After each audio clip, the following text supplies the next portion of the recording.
नमस्कार दोस्तों, आपका स्वागत है ममता हिंदी कहानियाँ चैनल में। अगर आपको हमारी कहानियाँ पसंद आए तो वीडियो को लाइक करें, चैनल को सब्सक्राइब करें और अपने सुझाव कमेंट में जरूर दें। आपके सहयोग से हमारा यह चैनल और भी लोगों तक पहुंच सकेगा। धन्यवाद। चंद्रपुर राज्य के प्रतापी महाराज चंद्रदत्त का इकलौता पुत्र, उनका दुलारा और उनकी समस्त अभिलाषाओं का केंद्र था। महाराज ने उसकी परवरिश में समर्पण की पराकाष्ठा कर दी थी। कुछ वर्षों के बाद जब महारानी पुनः गर्भवती हुई तो राजा की आशा फिर एक पुत्र रत्न की प्राप्ति पर टिकी थी। उनकी संतान की कामना केवल पुत्र तक सीमित थी।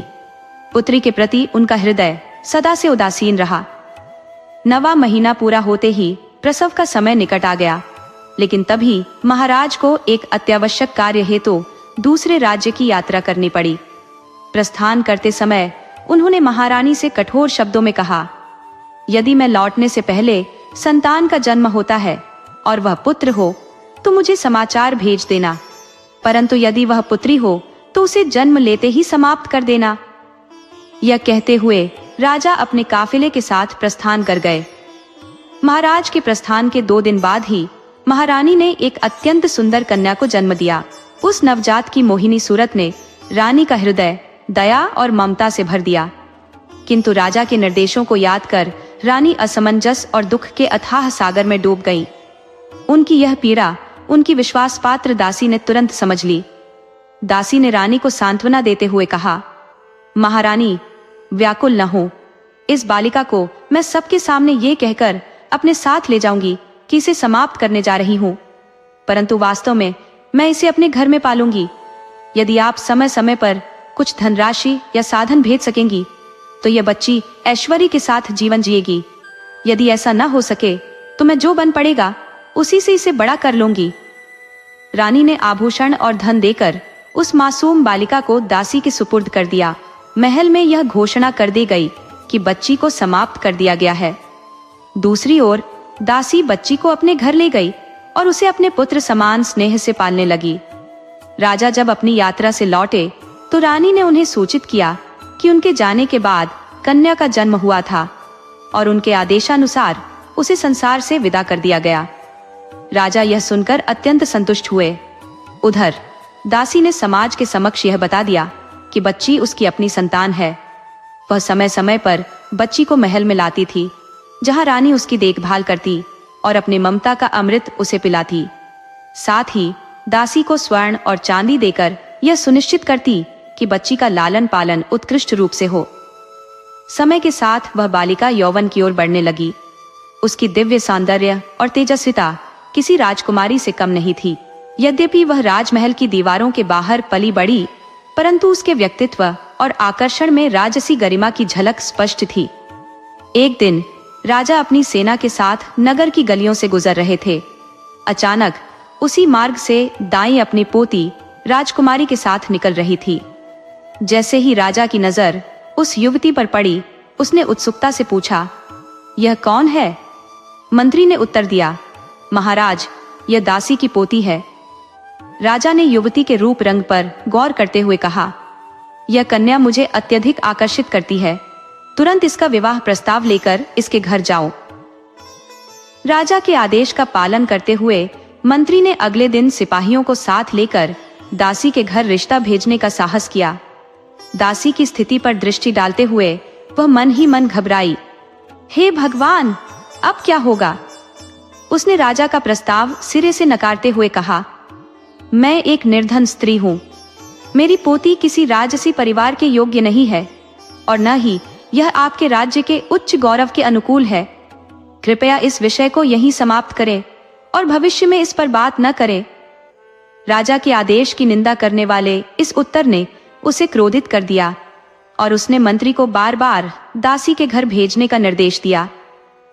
दासी को प्रलोभन भी दिए गए, धमकियां भी दी गईं, परंतु वह अपने सिद्धांतों से विचलित न हुई। राजा ने अंततः आदेश दिया कि दासी को पकड़कर कारागार में डाल दिया जाए और उसे यातनाएं दी जाए ताकि वह इस विवाह के लिए राजी हो जाए।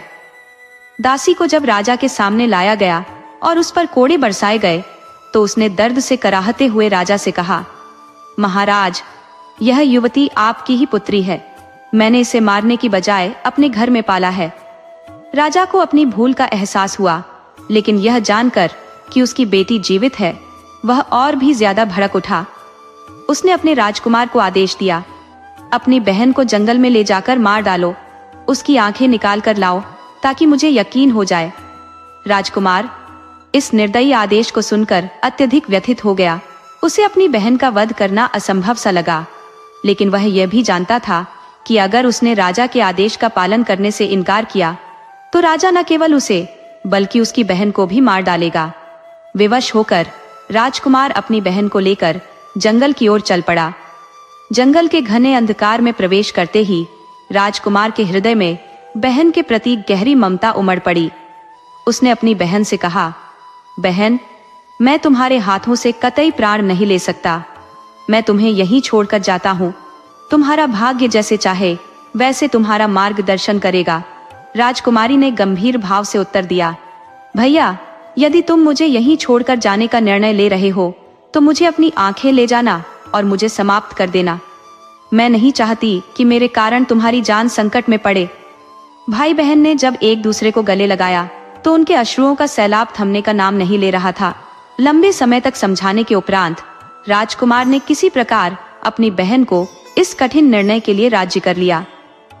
राजकुमारी ने अपने गीले नयन और हृदय में उमड़ते भावनाओं के साथ अंतिम बार अपने भाई की ओर देखा और जंगल की घनी छाया में विलीन हो गई।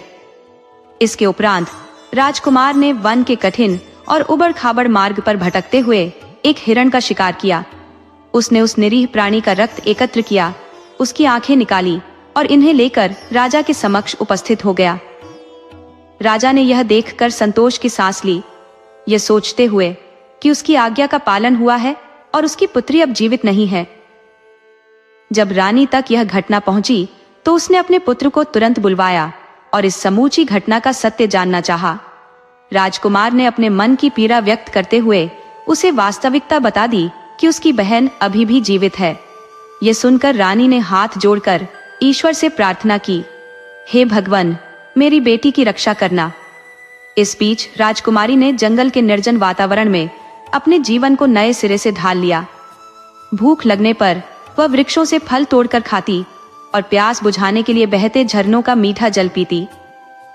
समय के साथ उसने इस कठिन जीवन को स्वीकार कर लिया और अपने अकेलेपन को सहारा बनाना सीख लिया। एक दिन भाग्य ने उसकी राह को एक नई दिशा दी।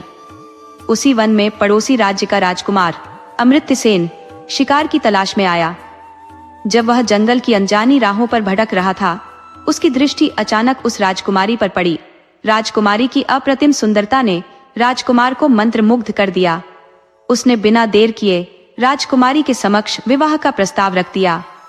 राजकुमारी ने भी इस प्रस्ताव को हर्षपूर्वक स्वीकार कर लिया। अमृतसेन राजकुमारी को अपने साथ अपने राज्य में लेकर आया। अपने राज्य पहुंचकर उसने राजकुमारी को मंत्री के घर ठहराया और कहा, मंत्री जी, कृपया इस कन्या को अपनी पुत्री मानकर संभालें। मैं कल औपचारिक रूप से इसका हाथ मांगने आऊंगा। मंत्री ने आदरपूर्वक यह जिम्मेदारी स्वीकार कर ली। अगले दिन राजकुमार ने दरबारियों के साथ विवाह का प्रस्ताव मंत्री के घर भिजवाया। इसके 2 दिन पश्चात राजकुमार और राजकुमारी का विवाह राजसी ठाट बाट और धूमधाम के साथ संपन्न हुआ। अमृतसेन अपनी नव विवाहित पत्नी के प्रति इतना प्रेम और समर्पण रखता था कि उसने कभी उसकी अतीत की कहानी जानने का प्रयास नहीं किया। समय का पहिया घूमता रहा और 1 वर्ष बीत गया। एक दिन अमृतसेन ने गंभीर स्वर में अपनी रानी से कहा, अब समय आ गया है कि तुम मुझे अपना सच बताओ। तुम कौन हो और तुम्हारे माता पिता कौन है? राजकुमारी ने अपने बीते हुए अतीत को उजागर करने से कई बार बचने की कोशिश की, परंतु राजा के बार बार आग्रह करने पर उसने आखिरकार सारा सच बता दिया। उसने कहा, मैं चंद्रपुर के महाराज चंद्रदत्त की पुत्री हूँ। मेरे पिता को अपनी बेटियों से इतनी घृणा थी कि उन्होंने मुझे मरवाने का आदेश दिया था, लेकिन किस्मत से मैं बच गई और इस जंगल में अपना जीवन बिता रही थी। ये हृदय विदारक कथा सुनने के बाद अमृतसेन ने अपनी पत्नी को सांत्वना दी और कहा, तुम्हें अब और डरने की आवश्यकता नहीं है। मैं तुम्हें तुम्हारे पिता के महल तक ले चलूंगा।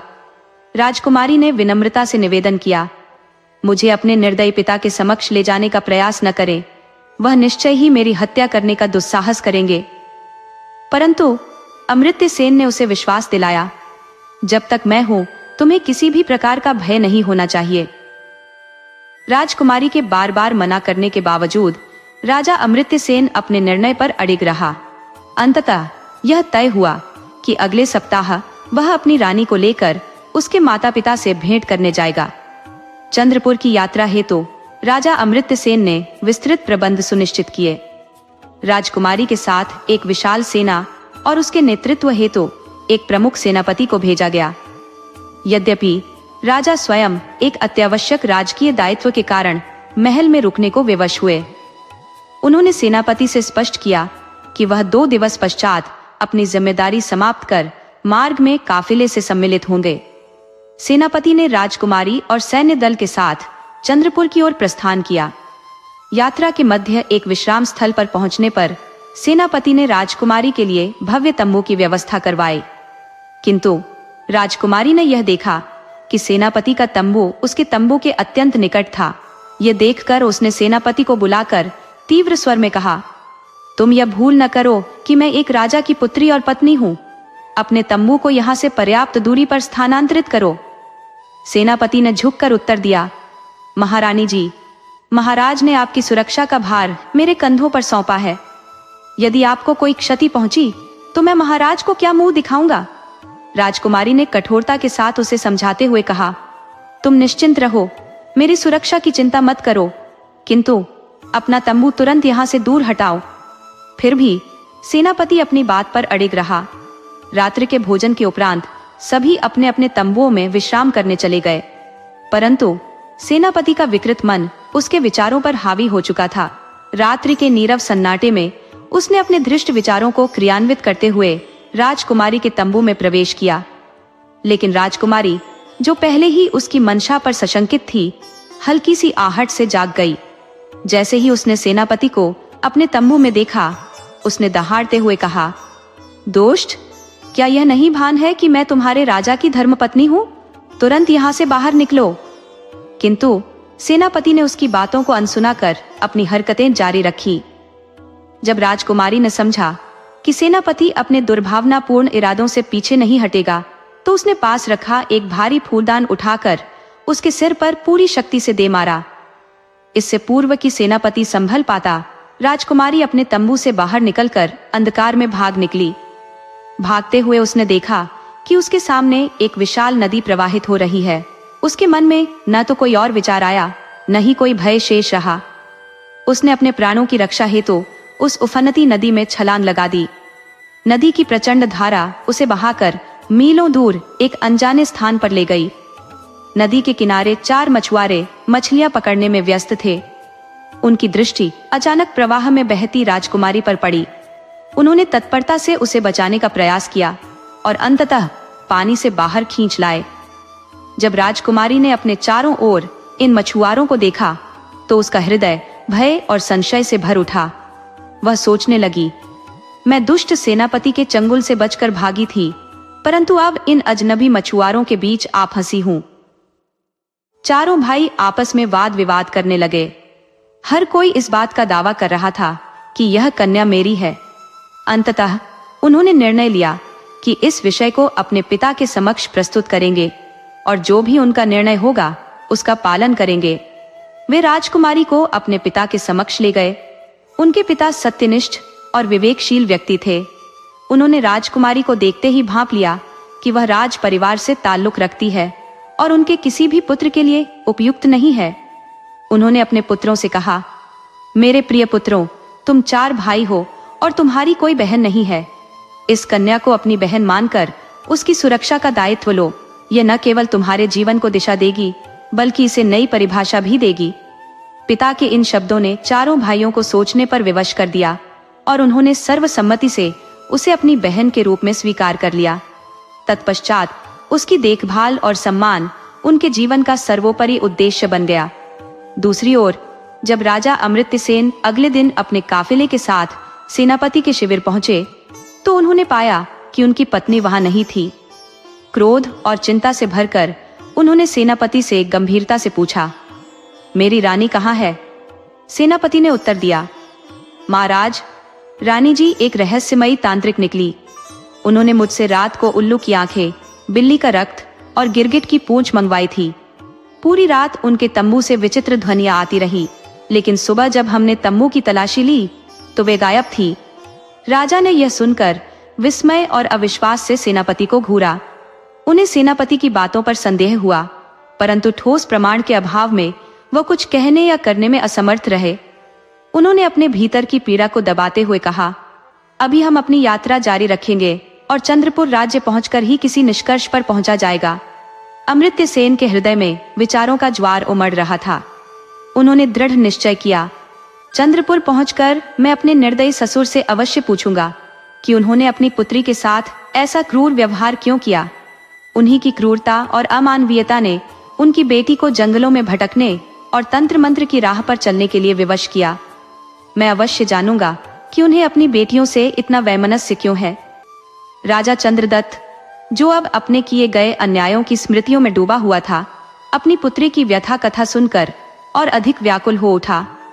दूसरी ओर राजकुमारी के भाई ने यह सुनते ही बेचैनी में कहा, यह तो मेरी बहन की ही गाथा प्रतीत होती है। उसकी आतुरता ने उसे विचलित कर दिया और उसने उतावलेपन में एक थैली उसकी ओर फेंकते हुए कहा, लड़की, कृपया अपनी कहानी को आगे बढ़ाओ, इसे अधूरा मत छोड़ो। राजकुमारी ने अपनी व्यथा को पुनः शब्दों में बुनते हुए कहा, जंगल में भटकते दिनों की त्रासदी के पश्चात एक दिन एक राजकुमार से उसकी भेंट हुई। राजकुमार उसके सौंदर्य और मासूमियत पर ऐसा मोहित हुआ कि उसे अपने साथ महल ले गया और उससे विवाह कर लिया। राजकुमारी के पति राजा अमृत्य सेन ने भी यह कथा सुनते हुए गहरी जिज्ञासा से कहा, यह तो मेरी ही कहानी जैसी लगती है। अपनी उत्सुकता में उन्होंने भी हीरों और जवाहरात की थैली उसकी ओर बढ़ाई और कहा, कृपया इसे आगे सुनाओ, मैं इस कथा का अंत जानना चाहता हूँ। तब राजकुमारी ने कहना आरंभ किया, विवाह के उपरांत राजा अपनी पत्नी को अपने पिता से मिलवाने के लिए आतुर हुआ। उसने सेनापति को आदेश दिया कि वह रानी को एक सैन्य दल के साथ सुरक्षित लेकर चले। राजा स्वयं यात्रा के मार्ग में उनसे जुड़ने वाला था, लेकिन यात्रा के मध्य पड़ाव में जब रात का सन्नाटा गहराया, सेनापति के भीतर की कुटिलता जाग उठी। उसने रानी के तंबू में अतिक्रमण करते हुए नीचता का प्रयास किया। राजा अमृतसेन यह सुनते ही क्रोध से भर उठे। वहीं राजकुमारी ने आगे कहा, उस संकट की घड़ी में वह लड़की अपनी जान जोखिम में डालकर किसी तरह वहां से भाग निकली। यह सुनते ही सेनापति का चेहरा पीला पड़ गया। वह उठ खड़ा हुआ और बुदबुदाते हुए बोला, महाराज, मुझे एक अत्यावश्यक कार्य से बाहर जाना होगा। लेकिन राजा अमृत्य सेन उसकी कुटिल चालाकी को ताड़ चुके थे। उन्होंने गरजते हुए कहा, सेनापति, तुम कहीं नहीं जाओगे। जब तक यह कहानी समाप्त नहीं होती यहीं रहो। यदि तुमने कोई और छल करने की चेष्टा की तो तुम्हारी गर्दन धड़ से अलग कर दी जाएगी। भयभीत सेनापति वहीं ठिठक कर बैठ गया। राजकुमारी ने अपनी कहानी को आगे बढ़ाते हुए बताया, उसी रात वह लड़की नदी की तेज धार में कूद पड़ी। जलधारा के साथ बहते हुए 4 मछुआरों ने उसे बचाया और उसे अपनी बहन के रूप में अपनाया। ये सुनते ही चारों मछुआरे भाई अवाक रह गए। उन्हें एहसास हुआ कि यह तो उन्हीं की कहानी है। मौन ने वहां की हवा को भारी कर दिया। फिर राजकुमारी ने कहा, इसके बाद वह लड़की एक राजा के दरबार में अपनी गाथा सुनाने लगी। यह सुनते ही राजा चंद्रदत्त की आंखें छलछला उठी। वह गहरे पश्चाताप में डूब गए।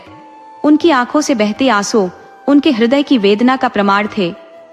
राजकुमारी ने उस क्षण अपने चेहरे से घूंघट हटा दिया। राजा अमृतसेन ने तुरंत अपनी पत्नी को पहचान लिया। वहीं राजा चंद्रदत्त ने भी यह सत्य स्वीकार किया कि वह लड़की उनकी खोई हुई पुत्री थी। एक पिता ने अपनी बिछड़ी हुई संतान को पाया और एक पति ने अपनी खोई हुई पत्नी को। राजा अमृत्य सेन ने तत्काल सेनापति को गिरफ्तार करने और उसे मृत्युदंड देने का आदेश दिया। राजा चंद्रदत्त ने अपनी पूर्व कठोरता और निर्दयता के लिए अपनी बेटी और दामाद से क्षमा याचना की। अंततः सभी ने एक दूसरे को अपनाते हुए जीवन में नए सिरे से शुरुआत की। राजा ने अपनी पुत्री को ससम्मान विदा किया और राजकुमारी के साथ साथ पूरा राज्य एक सुखमय जीवन जीने लगा।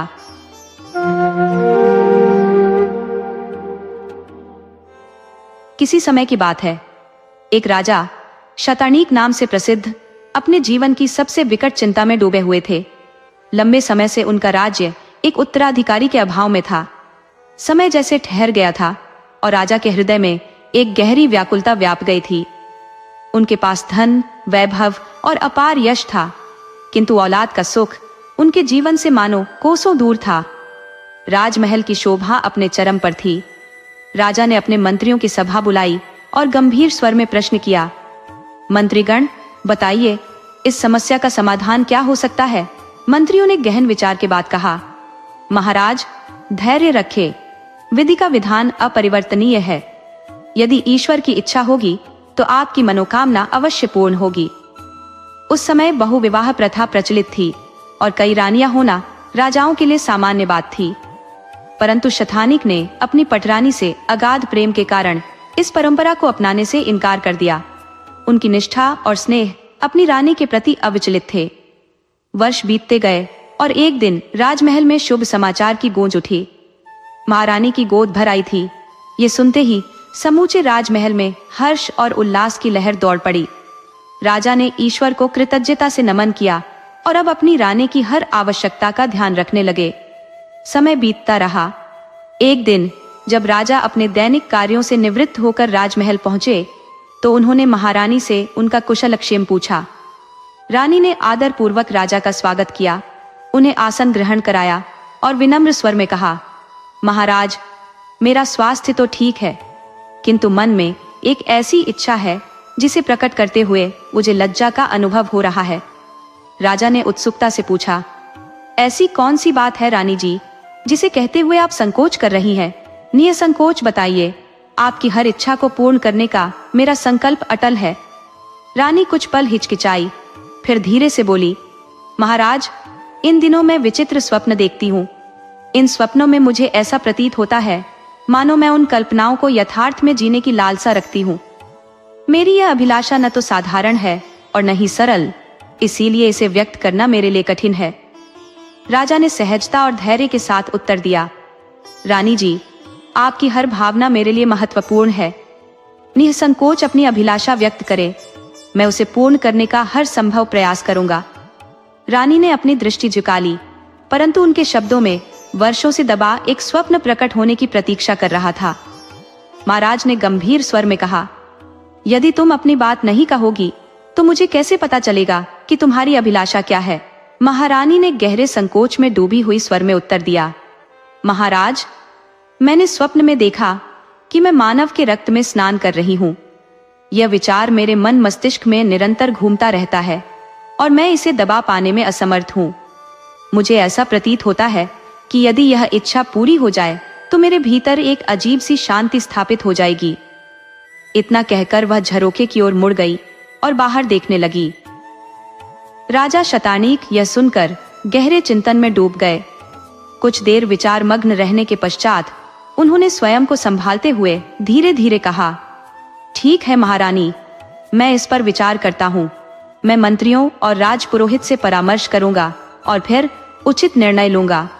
अगले दिन राजा ने अपने मंत्रियों और राजपुरोहित को सभा में बुलाया।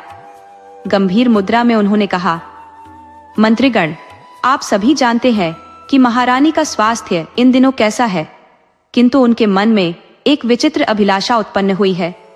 उन्होंने मुझसे कहा कि वह मानव के रक्त में स्नान करना चाहती है। यह सुनकर मैं स्वयं भी व्याकुल और असमंजस में हूँ। अब आप बताइए, क्या करना उचित रहेगा? महाराज के वचनों ने सभा में सन्नाटा फैला दिया। सभी मंत्री और राजपुरोहित अचंभित थे। थोड़ी देर की खामोशी के बाद एक मंत्री बोले, महाराज, प्राचीन परंपरा यह कहती है कि गर्भावस्था में स्त्रियों की इच्छाएं किसी भी परिस्थिति में पूरी की जानी चाहिए। यदि वे अधूरी रह जाए तो उनका प्रभाव संतान पर पड़ सकता है। राजपुरोहित ने सहमति जताते हुए कहा, महाराज, ये प्रश्न उचित अनुचित का नहीं है, बल्कि उनकी अभिलाषा को पूर्ण करने का है। ऐसे समय में इच्छा पूरी करना ही श्रेयस्कर माना गया है। राजा ने गहरी सांस लेते हुए कहा, तो आप सभी का अभिमत है कि उनकी यह इच्छा पूर्ण की जाए। सभी मंत्रियों ने एक स्वर में उत्तर दिया, हाँ महाराज, यही उचित रहेगा। राजा ने गंभीरता से कहा, यदि ऐसा है तो इसकी व्यवस्था एकांत स्थान पर की जाएगी। महल के स्नान गृह में यह संभव नहीं। किंतु एक प्रश्न अभी भी विचारणीय है, इतना रक्त कहाँ से लाया जाएगा कि एक कुंड भर सके। मंत्रीगण इस चुनौती पर विचार करने लगे। थोड़ी देर पश्चात एक मंत्री ने उत्साहित होकर कहा, महाराज, मुझे समाधान मिल गया है। महाराज ने गंभीर स्वर में मंत्री से पूछा, मंत्री जी, क्या कोई ऐसा उपाय है जिससे महारानी की इस अनूठी इच्छा की पूर्ति हो सके? मंत्री ने थोड़ी देर विचार किया और फिर उत्साह से बोले, महाराज, क्यों न उस कुंड को लाक्षारस से भर दिया जाए। लाक्षारस का रंग और बनावट लगभग कच्चे और ताजे रक्त जैसी प्रतीत होती है। ये महारानी की इच्छा पूरी करने के लिए पर्याप्त होगा और हमें किसी भी अनुचित कार्य को करने की आवश्यकता नहीं पड़ेगी। ये सुनते ही महाराज के चेहरे पर प्रसन्नता झलकने लगी। उन्होंने कहा, मंत्री जी, यह विचार अत्यंत बुद्धिमत्ता से परिपूर्ण है। आपकी योजना से न केवल महारानी संतुष्ट होंगी, बल्कि हमारा धर्म और मर्यादा भी सुरक्षित रहेगा। तुरंत इस व्यवस्था को अमल में लाया जाए। महाराज ने स्वयं महारानी को जाकर यह सुखद समाचार सुनाया। महारानी जी, उन्होंने कहा, मैंने आपकी अभिलाषा की पूर्ति का प्रबंध कर दिया है। ये सुनते ही महारानी की आंखों में चमक आ गई। उन्होंने विस्मय और प्रसन्नता के साथ पूछा, क्या सच महाराज, मेरी इच्छा पूरी होगी? महाराज ने मुस्कुराते हुए उत्तर दिया, हाँ, एक बड़े कुंड को मानव रक्त जैसे दिखने वाले लाक्षारस से भर दिया गया है। अब आप वहां जाकर स्नान कर सकती हैं। महारानी ने कहा, महाराज, मैं चाहती हूं कि यह स्नान महल की सबसे ऊंची मंजिल पर हो, जहां से मैं पूरे नगर को देख सकूं। महाराज ने उनकी बात मानते हुए व्यवस्था करवाई। महल की सबसे ऊंची बुर्ज पर एक विशाल कुंड बनवाया गया, जिसे लाक्षारस से भर दिया गया। दासियों ने महारानी को वहां ले जाकर कुंड तक पहुंचाया और फिर नीचे लौट आईं। कुंड में भरा लाल लाक्षारस बिल्कुल रक्त के समान प्रतीत हो रहा था। महारानी उसमें धीरे धीरे उतरी और स्नान किया। जब वह कुंड से बाहर आई तो उनके शरीर पर लाल लाक्षारस का लेप था, जो उन्हें एक मांस के पिंड जैसा दिखा रहा था। तभी आकाश में एक विशाल पक्षी मंडराता हुआ दिखाई दिया। वह छत पर मंडराने लगा और जैसे ही उसने महारानी को देखा, उसे लगा मानो यह लाल मांस का कोई पिंड हो। उस पक्षी ने अपने विशाल पंख फैलाए और तेजी से नीचे आकर महारानी को अपने पंजों में दबोच लिया। वह उन्हें लेकर आकाश की ओर उड़ चला। महारानी चीखने लगी, बचाओ, कोई है जो मुझे बचाए। दासियां और सैनिक दौड़कर आए, लेकिन उस भयंकर पक्षी के आक्रामक रूप को देखकर वे स्तब्ध रह गए। सभी ने आकाश की ओर देखा, जहां वह पक्षी महारानी को लेकर दक्षिण पश्चिम दिशा में उड़ रहा था। महाराज और उपस्थित सभी जन स्तब्ध खड़े थे, मानो उनके शरीर से चेतना ही चली गई हो। यह ऐसा हादसा था जिसकी कल्पना किसी ने कभी नहीं की थी। जैसे ही महाराज को चेतना आई, उन्होंने अत्यधिक आक्रोश में सैनिकों को आदेश दिया, तुरंत पीछा करो, वह पक्षी इसी दिशा में गया है। संभव है कि वह कहीं ठहर कर नीचे उतर आया हो। हर कदम ध्यान से देखना। ये सुनते ही कई सैनिक अपने अपने घोड़ों पर सवार होकर चारों दिशाओं में फैल गए। उनकी आंखें हर छुपे संकेत की खोज में तीक्ष्णता से घूमने लगी। महाराज स्वयं भी निष्क्रिय बैठने वालों में से नहीं थे। उन्होंने तुरंत सेनापति को निर्देश दिया और अपने विश्वास पात्र मित्रों और गुप्तचरों को महारानी की तलाश में लगा दिया। अपनी व्यक्तिगत पीड़ा को दरकिनार करते हुए महाराज भी उनके खोज अभियान में निकल पड़े। इस बीच आकाश में ऊंचाई की अथाह सीमा पर पहुंचकर महारानी ने नीचे झांकने का साहस किया। जो देखा उससे उनका मन भय और निराशा से भर गया। उन्होंने सोचा, क्या यह मेरे जीवन का अंत है? मेरे मृत शरीर का क्या होगा? शायद मुझे अंतिम संस्कार का सौभाग्य भी प्राप्त न हो। मृत्यु उनकी ओर बढ़ती एक कठोर हंसी हंस रही थी। पल पल उनका अस्तित्व उस कठोर सत्य में घिरता जा रहा था। महारानी का दिल भय से असहनीय वेग से धड़कने लगा। उनके भीतर संतान सुख की जो आशा वर्षों के इंतजार के बाद जागी थी, वह मृत्यु की विकट छाया में घुलने लगी। आंसुओं का बांध टूट पड़ा, लेकिन उनकी चीखें अनसुनी ही रहीं। उन्होंने स्वयं को दोष देते हुए कहा, मैंने ही अपने हठ के कारण यह परिस्थिति उत्पन्न की। महाराज ने तो अपने कर्तव्य के अनुसार तैयारी की थी। ये सब मेरे कर्मों का दंड है। थकावट और भय से हार मानते हुए उन्होंने अपनी आंखें बंद कर ली। समय का भान ही नहीं रहा, कब और कितना बीत गया। अचानक उन्हें किसी कठोर सतह से टकराने का एहसास हुआ। उन्होंने डरते डरते आंखें खोली और देखा कि वे एक घने जंगल से घिरी पहाड़ी पर पड़ी थी। दूर दूर तक फैली हुई पहाड़ियों पर हरे भरे वृक्ष लहलहा रहे थे। वह पक्षी जिसने उन्हें अपनी चंगुल में दबोच रखा था, अब कहीं दूर उड़ चुका था। शायद उसे एहसास हो गया था कि जिसे वह मांस का टुकड़ा समझ रहा था, वह एक जीवित प्राणी है। महारानी अब पूरी तरह अकेली थी। भय ने उनके शरीर और आत्मा को जकड़ लिया था। चारों ओर दूर दूर तक किसी भी जीव का कोई संकेत नहीं था। तभी अचानक उनके गर्भ में पीड़ा की तीव्र लहर उठी। उन्होंने महसूस किया कि प्रसव का समय निकट आ चुका है। दर्द असहनीय होता गया और अंततः वे चेतना खो बैठी। जब उन्होंने होश संभाला तो उनके समक्ष नवजीवन की मधुर मुस्कान थी। उनके हृदय में एक नई ऊर्जा का संचार हुआ। उनके समक्ष उनका नवजात पुत्र था। वर्षों की प्रतीक्षा, अनगिनत प्रार्थनाओं, स्वप्नों और आकांक्षाओं के पश्चात यह अनमोल क्षण उनके जीवन में आया था। माँ और शिशु की प्रथम मिलन की वह घड़ी हर वेदना को भुला देने वाली थी। वर्तमान स्थिति इतनी भयावह थी कि महारानी बिल्कुल अकेली थी। निर्जन और अनजान प्रदेश की एक ऊंची चट्टान पर उनका शिशु रो रहा था। उस मासूम का करुण क्रंदन सुनते ही महारानी हड़बड़ाकर उठ बैठी। उनका हृदय तीव्र गति से धड़कने लगा। क्या यह सच है? उन्होंने अपने पुत्र के चेहरे को देखा और उनके भीतर ममता का ज्वार उमड़ पड़ा। अपने बच्चे को बड़ी मुश्किल से गोद में उठाया और हृदय से लगा लिया। वह न जाने कितनी देर तक वहीं बैठी रही, फिर धीरे धीरे चट्टान से नीचे उतरने लगी। अत्यधिक थकावट के कारण उनका शरीर बिल्कुल निढाल हो चुका था। उनमें आगे बढ़ने की भी शक्ति शेष नहीं थी। वह चट्टान के पास ही बैठ गई, लेकिन अपने बच्चे की चिंता ने उन्हें भीतर से एक अनजानी शक्ति प्रदान की। वह फिर खड़ी हुई और आगे बढ़ चली। महारानी को अब पानी की तलाश थी। प्यास से गला सूख चुका था। उन्होंने चारों ओर दृष्टि दौड़ाई कि कहीं कोई झरना, तालाब या नदी दिखाई दे, लेकिन उनकी खोज व्यर्थ रही। पानी के अभाव में उनकी स्थिति अत्यंत दयनीय हो चुकी थी। आंखों के सामने अंधेरा छाने लगा और वह वहीं बैठकर अपने दुर्भाग्य पर रोने लगी। अचानक उनके कानों में किसी की आवाज सुनाई दी। हे देवी, तुम कौन हो? इस घने वन में क्या कर रही हो? देखने से तुम किसी उच्च कुल की प्रतीत होती हो। या कैसे पहुंची? महारानी ने ऊपर देखा तो उनके समक्ष एक भव्य व्यक्तित्व वाले तपस्वी खड़े थे। वह उन्हें किसी देवदूत से कम नहीं लगे। महारानी ने उन्हें प्रणाम किया और फूट फूट कर अपनी पूरी व्यथा कह सुनाई। तपस्वी ने गंभीर स्वर में कहा, बेटी, तो वत्स देश की महारानी हो।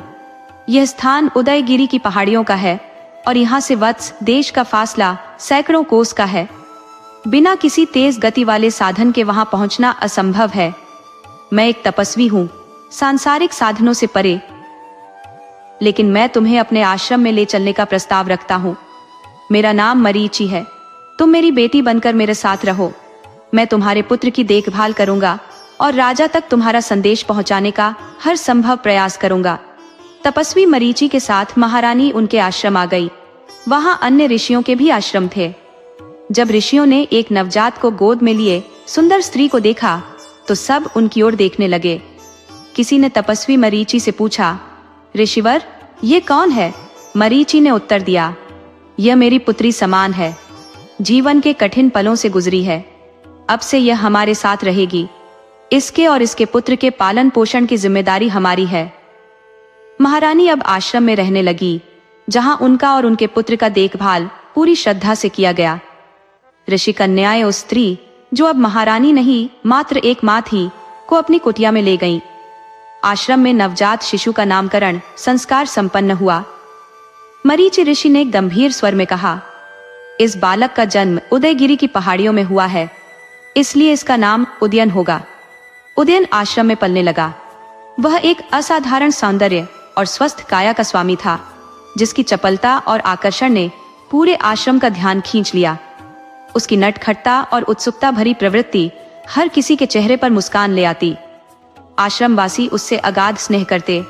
जंगल के जीव जंतु जैसे खरगोश, मोर और हिरण उसके सखा बन गए थे। मरीचि ऋषि की गोद में वह बालक उनके जीवन का केंद्र बन गया था। प्रातः और सायं जब ऋषि संध्या वंदन करते और स्तुति गाते हुए वीणा बजाते तो उदयन उनकी हर गतिविधि को अपलक निहारता। उसकी तीव्र जिज्ञासा उसे हर समय वीणा के तारों को छूने और उसकी संरचना को समझने के लिए प्रेरित करती। एक दिन जब मरीचि ऋषि स्नान करके पूजा की तैयारी कर रहे थे, तभी वीणा की सुरमयी ध्वनि ने उनका ध्यान खींचा। उन्होंने देखा कि छोटा सा उदयन उनकी मुद्रा में बैठा वीणा पर मधुर धुन छेड़ रहा था। इतने छोटे बालक में ऐसी अनोखी लगन और संगीत के प्रति अद्भुत रुचि देखकर ऋषि का हृदय गर्व से भर गया। उसी दिन से उन्होंने उदयन को वीणा वादन सिखाने का संकल्प लिया। 5 वर्ष की अल्पायु में ही उदयन बुद्धिमत्ता और कौशल का अद्वितीय उदाहरण बन चुका था। वह ऋषि कुमारों के साथ दूर दूर तक खेलने जाया करता। इसी बीच एक दिन पास के जंगल में एक शिकार की घटना घटी। महाराष्ट्र के राजा अपने सैनिकों के साथ शिकार के लिए जंगल में प्रविष्ट हुए। हिरणों का एक झुंड उनकी दृष्टि में आया। राजा ने धनुष पर तीर चढ़ाया और निशाना साधा, लेकिन तीर लक्ष्य को भेदने में विफल रहा। हिरण झुंड से अलग होकर जंगल की गहराइयों में भागने लगा। राजा ने अपने घोड़े को तेज दौड़ाते हुए उसका पीछा किया। घंटों तक हिरण के पीछे दौड़ते दौड़ते राजा अपने साथियों से बिछड़ गए और जंगल के भीतर भटक गए। अंततः उन्होंने झाड़ियों के पीछे हिरण को देखा। उनके भीतर फिर से जोश उमड़ा। उन्होंने तीर चलाया, परंतु वह फिर चूक गया। तभी उन्होंने देखा कि एक छोटा बालक हिरण के गले में बाहें डाले उनकी ओर गुस्से से देख रहा था। उस बालक ने कड़क आवाज में राजा से पूछा, तुम इसे मारना क्यों चाहते हो? बालक की निर्भीकता और दृढ़ता ने राजा को अवाक कर दिया। उसकी बाल सुलभ निर्भयता के समक्ष राजा के शब्द मानोक हो गए। वह केवल आश्चर्य से उस घने जंगल में खड़े उस सुंदर बालक को देखता रह गया। राजा ने धीमे स्वर में कहा, मैं तो शिकार करने आया हूं। बालक ने अपनी भ्रिकुटी चढ़ाते हुए प्रतिवाद किया, निर्दोष प्राणियों का संहार करते हो और तुम्हें तनिक भी लज्जा नहीं आती? उसका क्रोध अब भी थमा नहीं था। राजा ने मुस्कुराते हुए उत्तर दिया, राजा का कार्य ही तो शिकार खेलना है, लेकिन तुम इतने क्रोधित क्यों हो? खैर, यदि तुम्हें यह अनुचित लगता है तो मैं अब शिकार नहीं करूंगा। देखो, मैं अभी इस हिरण को मुक्त करता हूं। ये कहते हुए उन्होंने धनुष और बाण उतारकर कंधे पर टांग लिए। राजा ने घुटनों के बल झुकते हुए बड़े स्नेहपूर्वक पूछा, बालक, तुम कौन हो और इस घने जंगल में अकेले क्या कर रहे हो? बच्चे ने संयमित स्वर में कहा, मैं आश्रम में ऋषिवर के संग रहता हूं। राजा ने आश्चर्यचकित होकर कहा, तुम ऋषिवर के आश्रम में रहते हो, परंतु तुम उनके पुत्र तो प्रतीत नहीं होते। थके हुए राजा ने गहरी सांस लेते हुए कहा, मैं रास्ता भटक गया हूं और मुझे अत्यधिक प्यास लगी है। क्या तुम मुझे जल पिला सकते हो? बालक की अलौकिक छवि ने राजा को सम्मोहित कर दिया था। उसकी मोहकता जैसे किसी अदृश्य डोर से राजा को अपनी ओर खींच रही थी। न जाने क्यों उस बच्चे के प्रति उनका हृदय आकृष्ट हो गया था। उनके मन में विचार आया, यदि आज मेरा पुत्र जीवित होता तो शायद वह भी ऐसा ही होता। ये सोचकर उनका हृदय विषाद से भर गया। बालक ने तुरंत कहा, क्यों नहीं मिलेगा, आप मेरे साथ आइए। वह राजा को अपने साथ आश्रम में ले गया। वहां पहुंचकर उसने ऋषि मरीचि को प्रणाम किया और राजा को बैठने का संकेत दिया। ऋषि ने स्नेहपूर्वक उनका स्वागत किया और थके हुए राजा को जल पिलाया। इसके पश्चात ऋषि ने परिचय पूछा। राजा ने कहा, मैं वत्स देश का राजा स्थानिक हूँ, यह शिकार खेलने आया था। राजा का परिचय सुनते ही ऋषि चौंक गए। उन्होंने गंभीर स्वर में कहा, क्या आप वही स्थानिक है जिनकी रानी 5 वर्ष पूर्व एक विशाल पक्षी द्वारा उठा ली गई थी? ये सुनते ही राजा का हृदय झकझोर उठा। उन्होंने भावुक होकर पूछा, हाँ, लेकिन आप यह सब कैसे जानते हैं? ऋषि ने मुस्कुराते हुए कहा, 5 वर्ष पूर्व इसी जंगल में उस रानी ने एक पुत्र को जन्म दिया था। यह बालक वही है। ऋषि ने बालक की ओर संकेत करते हुए कहा, यही तो वह बालक है। मैंने इसका नाम उदयन रखा है। राजा की आश्चर्य का ठिकाना न रहा। उन्होंने कहा, क्या यह सच है? ऋषि ने शांतिपूर्वक उत्तर दिया, हाँ महारानी, अब भी मेरे आश्रम में सुरक्षित है।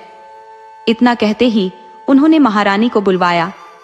महारानी ने जब राजा को देखा तो उनकी आंखों से अश्रुधारा बह निकली। उनकी प्रसन्नता का कोई मोल नहीं था।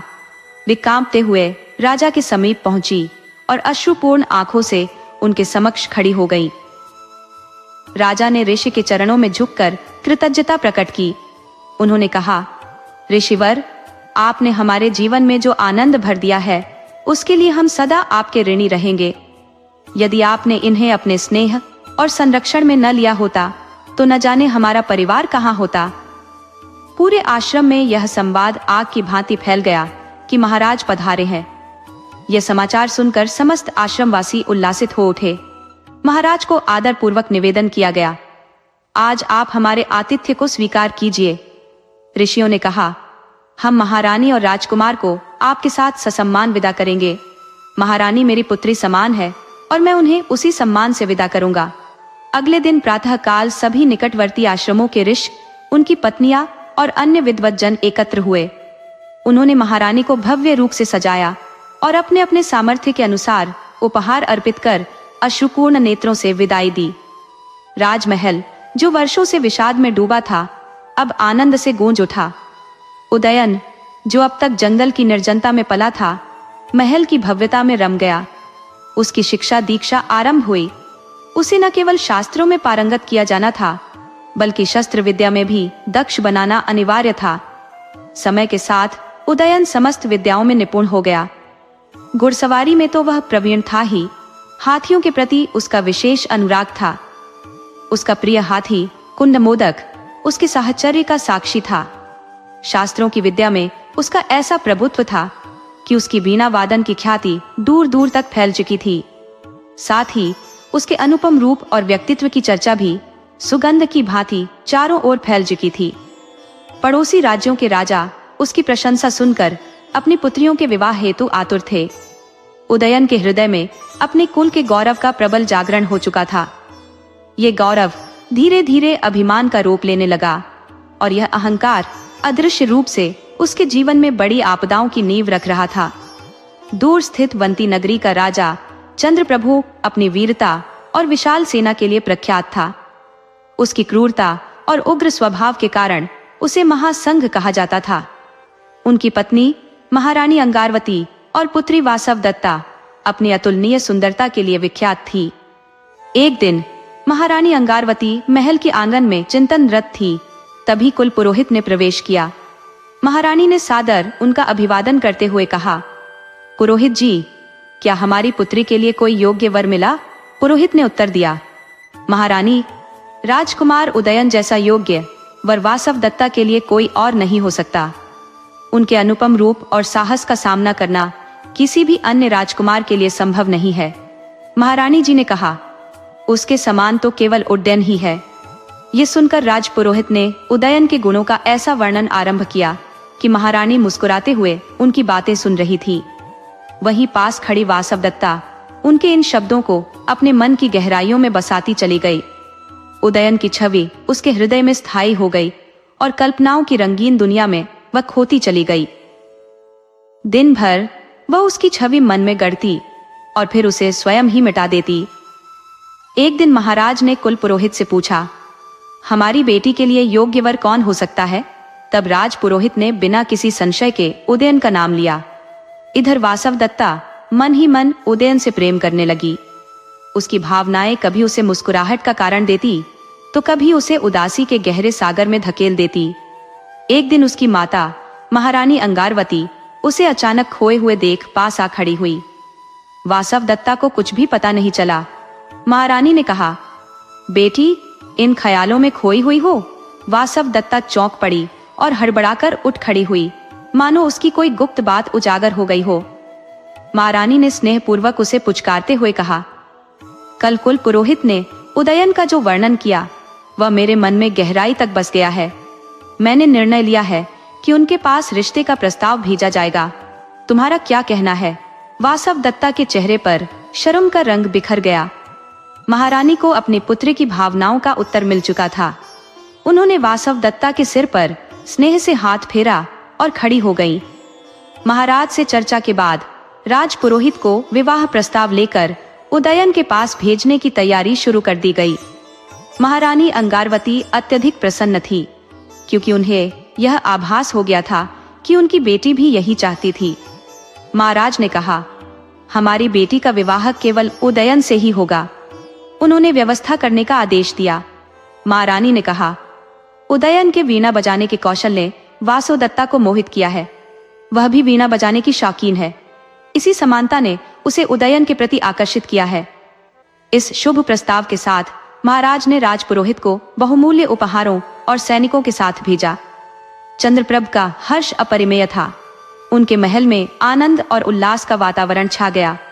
उनकी पुत्री वासवदत्ता तो उन्हें अत्यधिक प्रिय थी ही, और अब उनकी राजनीतिक महत्वाकांक्षा भी साकार होने जा रही थी।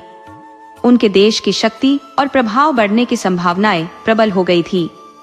ये विचार मन में आते ही वासवदत्ता के चेहरे पर खुशी की एक चमक आ गई। वह अपने भवन में अपनी सखियों के साथ बैठी हुई थी। सखियां उससे तरह तरह की बातें कर रही थी, परंतु वह उनकी बातों का कोई उत्तर न देकर केवल मुस्कान से उन्हें टाल रही थी। उसका मन कहीं और था, भविष्य के स्वप्नों की रंगीन दुनिया में खोया हुआ। उधर राजा सतीश ने यह देखा कि उदयन ने राजकाज के सभी कार्यों में निपुणता प्राप्त कर ली है और उसकी शिक्षा भी पूर्ण हो चुकी है। इस पर उन्होंने अपने राज्य का भार उदयन को सौंप दिया। इस प्रकार वह समय का शासक बन गया। पांडव वंश की 26वीं पीढ़ी में जन्म लेने का गौरव उसके व्यक्तित्व का हिस्सा बन गया था। इस महानता का गर्व धीरे धीरे अभिमान में बदलने लगा। आसपास के राज्यों के कई राजाओं ने अपनी पुत्रियों के विवाह का प्रस्ताव भेजा, परंतु उदयन ने उन सभी प्रस्तावों को ठुकरा दिया। उसने कहा, पांडव वंश की 26वीं पीढ़ी में जन्मा राजा कैसे किसी तुच्छ कुल के साथ वैवाहिक संबंध स्थापित कर सकता है। इस अभिमान पूर्ण व्यवहार से उसने न केवल अनेक राजाओं का अपमान किया, बल्कि उनके मन में भी असंतोष भर दिया। एक दिन उसके महल में पहरेदार ने आकर सूचना दी, महाराज, उज्जैन से राजपुरोहित जी पधारे हैं और आपसे भेंट करना चाहते हैं। उदयन ने आदेश दिया, उन्हें दरबार में लाओ। कुछ ही क्षणों में राजपुरोहित दरबार में उपस्थित हुए। उदयन ने उनका अभिवादन किया और आदर पूर्वक आसन ग्रहण करने का संकेत दिया। उदयन ने पूछा, कहिए राजपुरोहित जी, इस यात्रा का उद्देश्य क्या है? राजपुरोहित ने एक संकेत किया और उनके साथ आए दासों ने बहुमूल्य उपहार प्रस्तुत किए। उदयन ने उन उपहारों की ओर देखते हुए कहा, यह सब क्या है, बताइए। राजपुरोहित ने उत्तर दिया, महाराज, मैं अवंती राज्य का राजपुरोहित हूँ और आपकी महानता को प्रणाम करता हूँ। मैं यहाँ एक प्रस्ताव लेकर आया हूँ। अवंती देश की राजकुमारी वासवदत्ता के साथ आपका विवाह करवाने का प्रस्ताव लेकर उपस्थित हुआ हूँ। यह सुनकर उदयन के चेहरे पर गर्व का भाव उभर आया। उसने अपने अभिमान से भरे स्वर में कहा, मैं पांडव वंश की 26वीं पीढ़ी का गौरव हूँ। मेरा कुल इतना ऊंचा है कि मैं किसी तुच्छ वंश के साथ अपना संबंध कैसे स्थापित कर सकता हूँ। राजपुरोहित जी, आप चंद्र प्रभु को सूचित कर दीजिए कि यह प्रस्ताव मेरे लिए स्वीकार्य नहीं है। उनके वंश का स्तर मेरे कुल के योग्य नहीं है।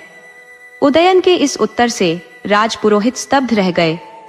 उन्होंने चंद्र प्रभु के क्रोध और उनकी कठोरता का स्मरण करते हुए उदयन को समझाने का प्रयास किया, लेकिन उच्च वंश के अभिमान में डूबे उदयन ने उनकी कोई बात सुनने से इनकार कर दिया। अंततः निराश होकर राजपुरोहित अपना सा मुंह लेकर वापस लौट गए। राजपुरोहित जब उज्जैन लौटे तो भारी मन से राजमहल पहुंचे और महाराज व महारानी के समक्ष प्रस्तुत हुए। महाराज ने अत्यंत उत्साह से उनका स्वागत किया और अधीर होकर बोले, राजपुरोहित जी, शीघ्र बताइए, हम शुभ समाचार सुनने के लिए व्याकुल हैं। राजपुरोहित ने सिर झुका लिया और मौन रहे। उनकी इस चुप्पी को देखकर महाराज चंद्र प्रमोद अधीर हो उठे और कहा, आप कुछ बोल क्यों नहीं रहे? क्या कोई समस्या है? धीरे धीरे राजपुरोहित ने स्वर में गहन विषाद लाते हुए कहा, महाराज, क्षमा करें, लेकिन आपके प्रस्ताव को राजा उदयन ने अस्वीकार कर दिया है।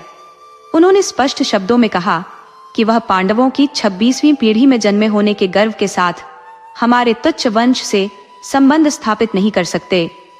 उनके इन शब्दों ने न केवल प्रस्ताव को ठुकरा दिया बल्कि हमारे वंश का अपमान भी किया। यह सुनते ही महाराज चंद्रप्रमोद का क्रोध चरम पर पहुंच गया। वह सिंहासन से उठ खड़े हुए और दहाड़ते हुए बोले, उसकी यह हिम्मत! उसने हमारे प्रस्ताव को ठुकराया और हमारे कुल की प्रतिष्ठा को चुनौती दी। यह घोर अपमान है। उसने सोते शेर को जगा दिया है। अब उसे इसका परिणाम भुगतना होगा। महाराज ने क्रोध से भरे स्वर में पहरेदारों को आदेश दिया, तुरंत मंत्रिपरिषद और सेनापति को बुलाया जाए।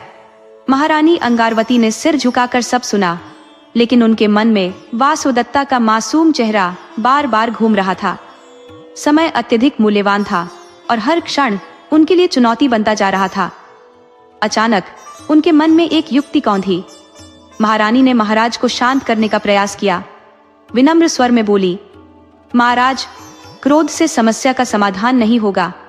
क्रोध तो मनुष्य की विवेकशीलता को ही नष्ट कर देता है। कृपया शांत मन से विचार कीजिए। महाराज अब भी आक्रोशित थे। बोले, शांत कैसे हो जाऊं महारानी? उसने हमारे वंश का तिरस्कार किया है। यह असहनीय है। महारानी ने संयमित स्वर में उत्तर दिया, महाराज, विचार कीजिए। राजा उदयन अनुभवहीन और उन्मत्त है। उन्हें सही गलत का ज्ञान नहीं है। ऐसे में क्रोध करना अनुचित है। हमें यथोचित उपाय सोचना होगा। युद्ध समाधान नहीं है। महाराज का गुस्सा थोड़ा शांत हुआ। उन्होंने गहरी सांस लेते हुए कहा, तो फिर क्या सुझाव है महारानी? महारानी के चेहरे पर हल्की मुस्कान आई। उन्होंने साहसपूर्वक कहा, महाराज, हमें युद्ध से बचते हुए उनकी इस धृष्टता का उत्तर उनके ही दर्प को हराकर देना चाहिए। उन्हें नीचा दिखाना ही उचित प्रतिकार होगा। इससे न केवल हमारी प्रतिष्ठा बनी रहेगी बल्कि शत्रु भी हतोत्साहित होगा।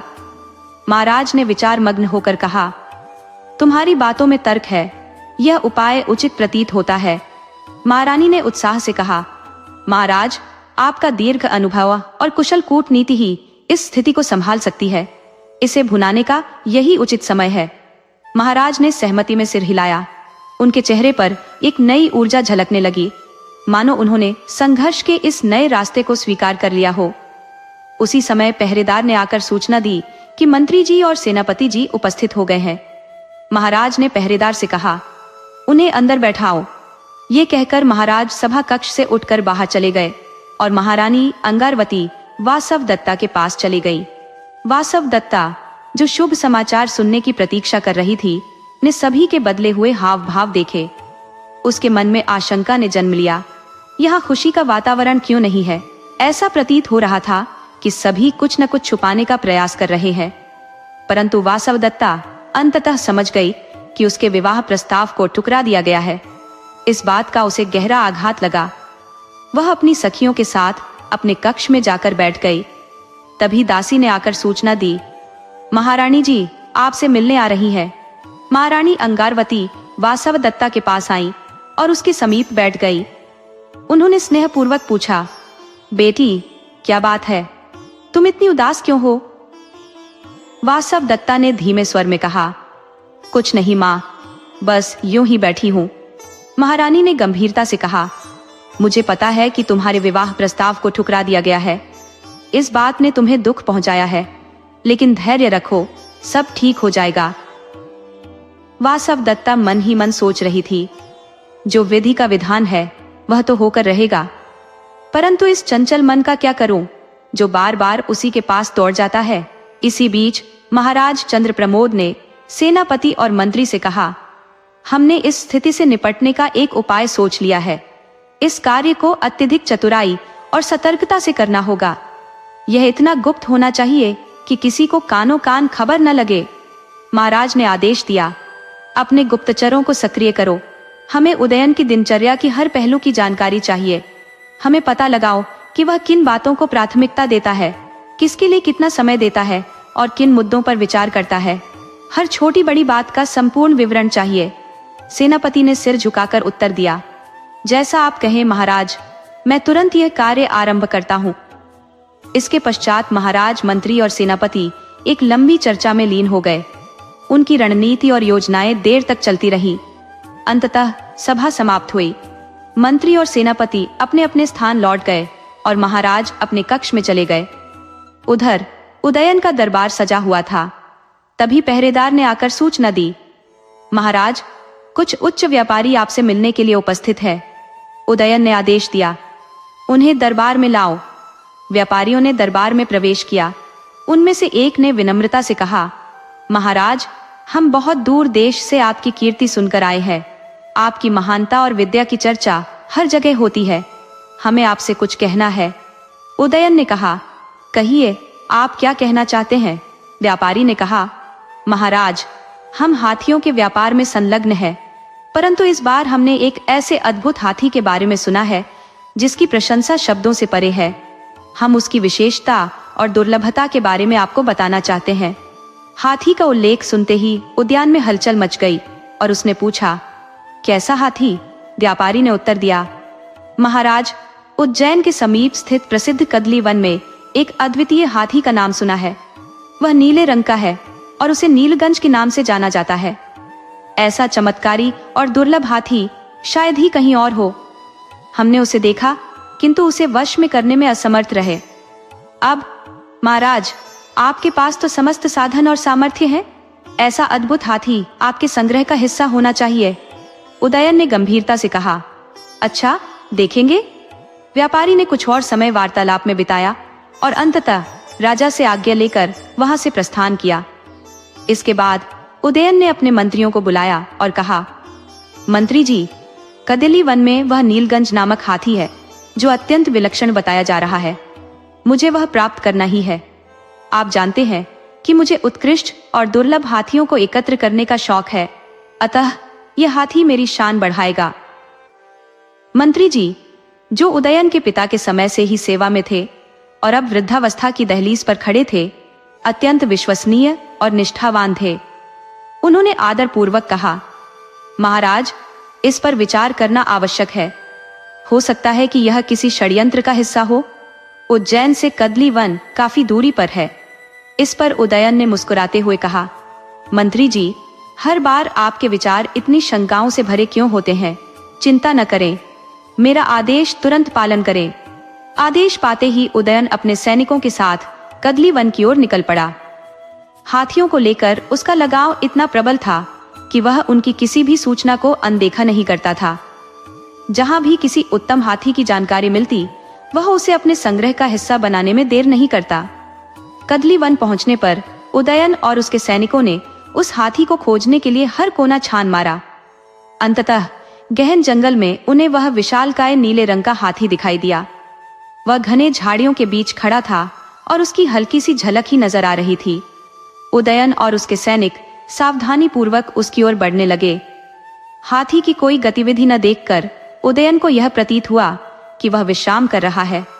उसने अपने सैनिकों को अतिरिक्त सतर्कता बरतने का आदेश दिया। उदयन के मन में विचार आया कि जंगली हाथी की प्रवृत्ति आक्रामक हो सकती है, अतः हर कदम फूंक फूंक कर रखना होगा। धीरे धीरे दबे पांव, बिना कोई शब्द किए वे हाथी के और करीब पहुंचने लगे। जैसे ही वे उसके समीप पहुंचे, अचानक एक अप्रत्याशित चमत्कार हुआ। हाथी के पेट के दोनों ओर से दरवाजे खुल गए और उनमें से कई सशस्त्र सैनिक बाहर निकलकर उनकी ओर झपट पड़े। हाथी के पेट के दोनों ओर बने हुए गुप्त दरवाजों से सैनिकों ने निकलकर चारों तरफ से उदयन और उसके सिपाहियों को घेर लिया।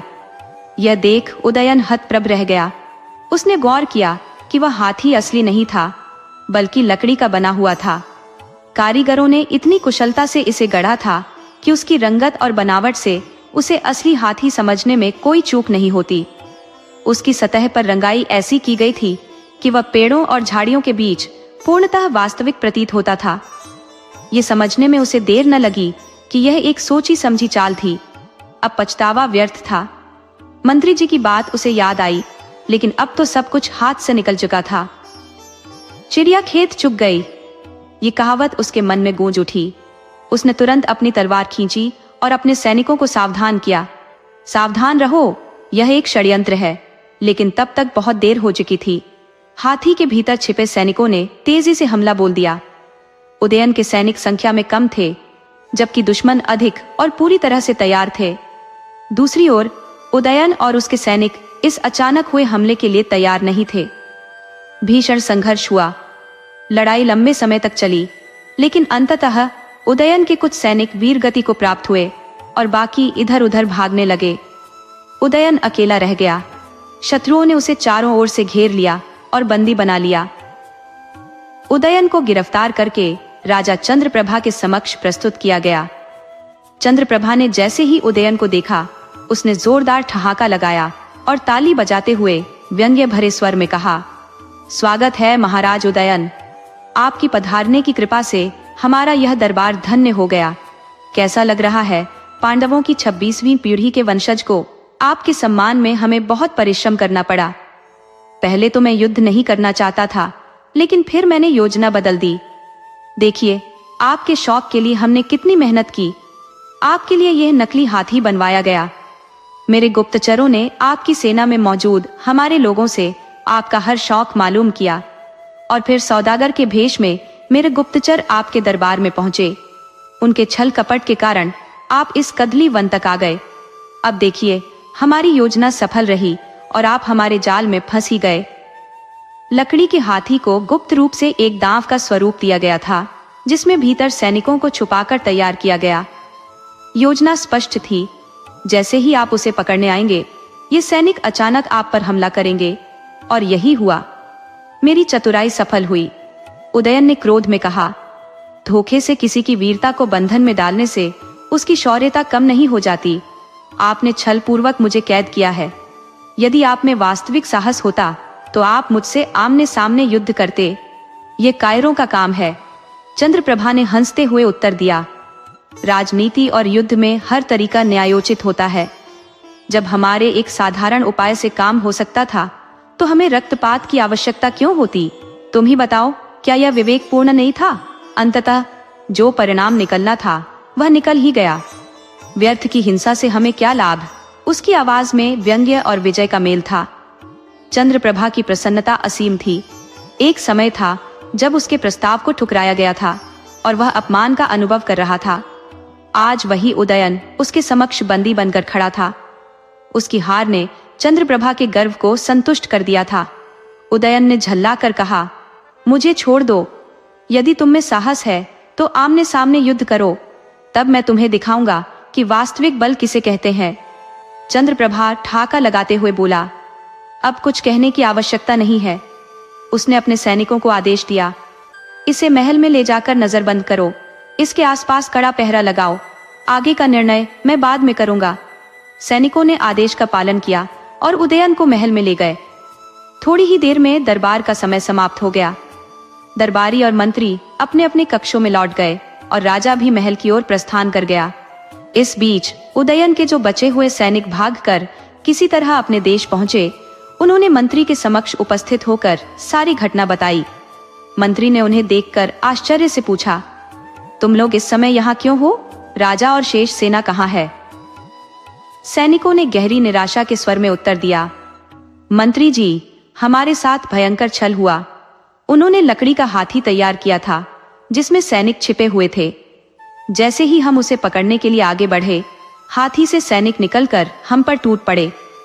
हमारे अधिकांश साथी वहीं मारे गए और राजा को वे बंदी बनाकर ले गए। हम अपनी जान बचाकर यहाँ सूचना देने आए हैं। ये सुनकर मंत्री स्तब्ध रह गए और बोले, क्या कह रहे हो? यह तो अत्यंत गंभीर संकट है। उनकी मुखाकृति चिंता से भर गई। तत्काल ही एक आपात सभा का आयोजन हुआ, जिसमें सभी मंत्री और सभासद एकत्र हुए। विचार विमर्श आरंभ हुआ कि अब राजा को कैसे मुक्त किया जाए। रणनीति की रूपरेखा बनने लगी। उधर महाराज चंद्रप्रभा ने उदयन के समक्ष कठोर मुद्रा में खड़े होकर कहा, अब समय आ गया है कि तुम्हें तुम्हारे अपराधों का दंड दिया जाए। उदयन मौन खड़ा था। भीतर ही भीतर विचारों के बवंडर में उलझा हुआ। पता नहीं अब मेरे साथ कैसा व्यवहार होगा और कौन सी सजा मुझे दी जाएगी। तभी चंद्रप्रभा ने व्यंग्य भरे स्वर में कहा, तुम्हारे लिए सजा यह है कि अब तुम वासव दत्ता को वीणा बजाना सिखाओगे। ये सुनते ही उदयन ने मन ही मन सोचा कि यह तो कोई सजा नहीं, बल्कि मेरे लिए एक सौभाग्य है। चंद्रप्रभा ने महारानी अंगारवती को आदेश दिया, इसे वास्तविकता के कक्ष में ले जाओ, वहां इसे अपनी सजा आरंभ करनी है। उदयन को उस कक्ष में लाया गया जहां वासव दत्ता पहले से ही उपस्थित थी। वीणा सामने रखी गई। जैसे ही उदयन ने वासवदत्ता को देखा, उसकी आंखें ठहर गई। वह सौंदर्य जो अब तक केवल चर्चाओं में सुना था, आज साक्षात देख रहा था। वह अवाक रह गया। ऐसा प्रतीत हो रहा था मानो वह किसी स्वर्गीय अप्सरा को देख रहा हो। उदयन के मन में पछतावा गहराने लगा। कैसे मैंने पहले इस अनुपम सुंदरी को ठुकरा दिया, ये विचार मन में आते ही उसके हृदय में हलचल मच गई। उधर वासवदत्ता ने भी उदयन को देखते ही महसूस किया कि सामने वही व्यक्ति है जिसकी छवि उसने मन में वर्षों से संजो रखी थी। उदयन ने धीरे धीरे वीणा बजाना आरंभ किया। उसकी उंगलियां जैसे वीणा के तारों पर जादू बुन रही थी। उस मधुर धुन ने वासवदत्ता को सम्मोहित कर दिया। वह जैसे किसी और ही संसार में चली गई। पहली दृष्टि में ही दोनों के दिलों में एक अदृश्य डोर बंध चुकी थी। वासवदत्ता मुस्कुराते हुए बोली, आप बहुत ही अद्भुत वीणा बजाते हैं। उदयन ने भी मुस्कुराकर उत्तर दिया। दोनों के बीच एक अनकहा संवाद चल रहा था। उदयन ने सोचा, यदि यह सजा है तो यह सजा जीवन भर भुगतने के लिए भी स्वीकार्य है। उदयन वासवदत्ता को वीणा वादन सिखाने लगा। जब भी वह उसे सिखाने का कार्य समाप्त करता तो अपने कक्ष में लौटकर एकाकीपन के क्षणों में वासवदत्ता के पुनः सान्निध्य का प्रतीक्षारत हो जाता। अब उससे वासवदत्ता से अल्पकालिक दूरी भी सहन नहीं होती थी। उसका हृदय वासवदत्ता के प्रेम में पूर्णतः डूब चुका था। वासवदत्ता जो कभी निर्लिप्त रहती थी, अब उसकी उपस्थिति की आकांक्षी हो गई थी। वह भी उदयन के सान्निध्य में नई रुचियों और अनुभूतियों से भर उठी। एक दिन उसने मुस्कुराते हुए उदयन से कहा, आज हम उपवन में चलकर अभ्यास करेंगे।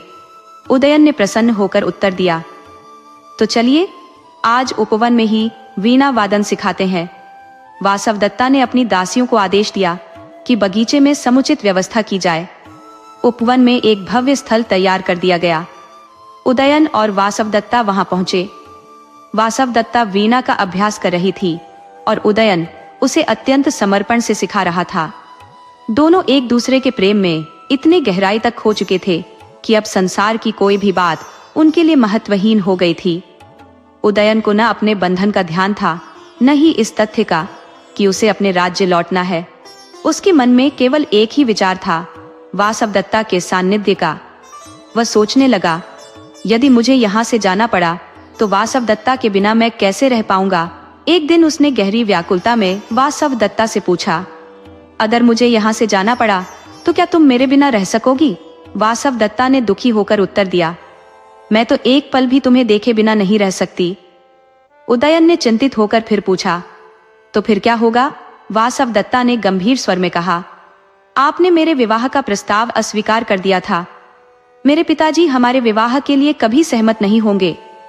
उदयन ने निराशा से उत्तर दिया, तुम सच कहती हो। मैंने अतीत में बहुत बड़ी भूल की। इसका अब केवल एक ही उपाय है, हम दोनों यहाँ से भाग चले। वासुदत्ता ने सहमति में सिर हिलाया। वह दिन भी आ गया जिसकी किसी ने कल्पना नहीं की थी। एक रात उदयन वासुदत्ता को अपने घोड़े पर बैठाकर वहां से भाग निकला। वे अपने राज्य पहुंचे जहां उदयन का भव्य स्वागत हुआ। वासवदत्ता और उदयन, प्रेम के दो पंछी, अपने प्रेम की डगर पर उड़ चले। लोग विभिन्न बातें करने लगे। कुछ ने कहा कि वासवदत्ता का अपहरण हुआ है, तो कुछ ने कहा कि वह उदयन से प्रेम करती थी और स्वयं उसके साथ चली गई। परंतु सत्य यही था कि वासवदत्ता और उदयन का प्रेम निर्मल और अडिग था, मानो पूजा के पुष्पों की तरह पवित्र। उदयन और वासवदत्ता जब वत्स राज्य पहुंचे तो उनका प्रेम एक नई ऊंचाई पर पहुंच चुका था। उदयन का जीवन अब केवल वासवदत्ता के चारों ओर ही घूमता था। वह उसकी उपस्थिति में जागता और उसकी मधुर छवि के साथ सोता। ऐसा प्रतीत होता था मानो संसार का हर अन्य आयाम उसकी चेतना से लुप्त हो चुका हो। राज्य की स्थिति बिगड़ रही थी, परंतु उदयन वासवदत्ता के साथ अपने आनंदमय क्षणों में इतना व्यस्त था कि बाहरी परिस्थितियों का उसे किंचित मात्र भी ध्यान नहीं था। मंत्रीगण जब राज कार्य के विषय में परामर्श करने आते तो वह उन्हें टालने में ही अपनी रुचि दिखाता।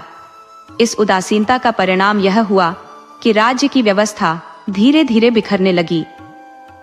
इस दौरान पड़ोसी राज्य के राजा आरुणि ने वत्स राज्य की सीमाओं पर लगातार आक्रमण करना प्रारंभ कर दिया। एक ओर जहां उदयन का प्रेमपूर्ण संसार साकार हो रहा था, वहीं दूसरी ओर राज्य के मंत्रीगण चिंता में डूबे हुए थे। वृद्ध मंत्री, जो उदयन के पिता के समय से सेवा में थे, ने गहरी वेदना व्यक्त करते हुए कहा, महाराज का राज्य काज से विमुख होना गंभीर संकट है। यदि ऐसा ही चलता रहा तो वत्स राज्य का अस्तित्व खतरे में पड़ जाएगा। दूसरे मंत्री ने सहमति जताते हुए कहा, आप सही कह रहे हैं। आरो ने लगातार हमारे क्षेत्रों पर कब्जा कर रहा है। स्थिति इतनी गंभीर हो चुकी है कि अब केवल मंत्रियों के बलबूते राज्य को चलाया जा रहा है। महाराज से जब हमने परामर्श किया तो उन्होंने कहा, सैनिकों को भेजो, मैं इसमें क्या कर सकता हूँ। उनकी यह उदासीनता हमारी शक्ति को कमजोर कर रही है। दोनों मंत्रीगण देर तक राज्य की इस स्थिति पर विचार करते रहे। अंततः उन्होंने एक योजना तैयार की और निश्चय किया कि अब महारानी वासवदत्ता के माध्यम से ही इस संकट का समाधान निकाला जा सकता है। इस बीच उदयन अपने कक्ष में विश्राम कर रहा था। वासवदत्ता उसके समीप बैठी थी और हल्के झोंके देकर उसे शांत रखे हुए थी। तभी एक दासी ने आकर सूचना दी कि मंत्रीगण महारानी से मिलना चाहते हैं। वासवदत्ता ने विस्मयपूर्वक पूछा, मुझसे? वे मुझसे क्यों मिलना चाहते हैं? दासी ने उत्तर दिया, वे आपसे कुछ महत्वपूर्ण चर्चा करना चाहते हैं। वासवदत्ता ने उन्हें प्रतीक्षा करने को कहा और स्वयं बाहर आकर उनसे भेंट की। मंत्रीगण ने वासवदत्ता के समक्ष अपनी चिंता और योजना प्रस्तुत की। वासवदत्ता ने गंभीरता से उनकी बातें सुनी और कहा, मैं आपकी बातों पर विचार करूंगी। इस प्रकार वासवदत्ता अब न केवल प्रेम की प्रतीक थी, बल्कि राज्य के संकट को सुलझाने का माध्यम भी बन गई। मंत्री ने गंभीर स्वर में कहा, महारानी जी, कृपया बताइए, क्या आप महाराज से वास्तव में प्रेम करती हैं? वासवदत्ता ने यह सुनकर आश्चर्य से कहा, यह किस प्रकार का प्रश्न है? स्वाभाविक रूप से मैं महाराज से अत्यधिक प्रेम करती हूँ। मंत्री ने अपनी बात स्पष्ट करते हुए कहा, महारानी जी, यदि आपका प्रेम इतना गहन है तो यह बताइए, क्या सच्चा प्रेम किसी के उत्थान का कारण बनता है या उसके पतन का? वासवदत्ता इस प्रश्न पर उलझन में पड़ गई। उसने धीमे स्वर में कहा, निस्संदेह सच्चा प्रेम तो सदैव प्रगति की कामना करता है। लेकिन आप ऐसा क्यों कह रहे हैं? मंत्री ने उत्तर दिया, महारानी जी, आपको भले ही इसका आभास न हो, परंतु महाराज की समर्पणशीलता अब राजकीय कर्तव्यों से पूर्णतः विमुख हो चुकी है। आपके प्रेम में महाराज इतना लीन हो गए हैं कि राज्य के कार्यों की ओर उनका तनिक भी ध्यान नहीं है। मंत्री ने आगे कहा, महाराज का साम्राज्य धीरे धीरे शत्रुओं के हाथों में जाता जा रहा है। पड़ोसी राज्य आरोनी ने हमारी सीमाओं पर लगातार आक्रमण कर हमारे प्रदेशों पर अधिकार करना शुरू कर दिया है। हमने युद्ध भी किए, परंतु विजय प्राप्त नहीं कर सके। यदि यही स्थिति बनी रही तो जल्द ही पूरा साम्राज्य नष्ट हो जाएगा। वासवदत्ता ने व्यथित होकर मंत्री की बात सुनी। मंत्री ने कहा, महारानी जी, आपको निर्णय लेना होगा। यह प्रेम महाराज के उत्थान का साधन बनेगा या उनके पतन का कारण? आप ही सोचिए। आपका प्रेम महाराज के लिए कांटों के समान है या पुष्पों के समान? यह निर्णय आपको स्वयं करना होगा। मंत्री के जाने के बाद वासवदत्ता के मन में घोर अशांति व्याप्त हो गई। मंत्री की बातें बार बार उसके मन में गूंजने लगी। उसे इस तथ्य का आभास हुआ कि राज्य की स्थिति कितनी विषम हो चुकी है और वह इस विनाश में अनजाने में सहायक बन रही है। उसने सोचा, प्रेम जो विनाश का कारण बने वह प्रेम नहीं, अपितु एक अभिशाप है। वासवदत्ता ने गहन चिंतन के बाद अपने मन में यह ठान लिया कि वह इस स्थिति को बदलने का प्रयास करेगी। कुछ दिनों बाद महाराज उदयन दरबार में उपस्थित हुए। वासवदत्ता ने मंत्रियों को बुलाया और कहा, मुझे बहुत विचार करने के बाद यह समझ आया है कि आप सही कह रहे हैं। यदि हमारा राज्य शत्रुओं के हाथों में चला गया तो यह अपमानजनक होगा। मैं ऐसा कभी नहीं चाहूंगी कि इसका कारण मैं बनूं। कृपया मुझे बताइए, मैं क्या कर सकती हूँ ताकि खोया हुआ साम्राज्य वापस प्राप्त हो सके। वासवदत्ता के शब्द सुनकर मंत्रीगण अत्यंत प्रसन्न हुए। उन्होंने कहा, महारानी जी, हमें विश्वास था कि आप अपने उच्च आदर्शों के कारण सही निर्णय लेंगी। अब समय आ गया है कि हम साम्राज्य को न केवल पुनः प्राप्त करें, बल्कि इसे और भी विस्तृत करें। आपका यह निर्णय इतिहास में स्वर्णाक्षरों में अंकित होगा। वासवदत्ता ने दृढ़ता से कहा, मैं तैयार हूँ, मुझे बताइए कि मुझे क्या करना होगा। मंत्रीगण ने उन्हें योजना समझाई और वासवदत्ता ने अपने कर्तव्यों की दिशा में कदम बढ़ा दिए। उसी समय एक दासी ने आकर सूचना दी, महारानी जी, आपके पिता महाराज चंद्रपर्वत के महल से दूध आया है। ये सुनकर वासवदत्ता चौंक पड़ी और आदेश दिया, उसे शीघ्रता से यहाँ लाओ। थोड़ी ही देर में दासी दूध लेकर उपस्थित हुई और बोली, राजकुमारी जी, आपके पिता ने यह संदेश भेजा है। इतना कहकर उसने एक पत्र वासवदत्ता को सौंप दिया। वासवदत्ता ने उत्सुकता से पत्र खोला।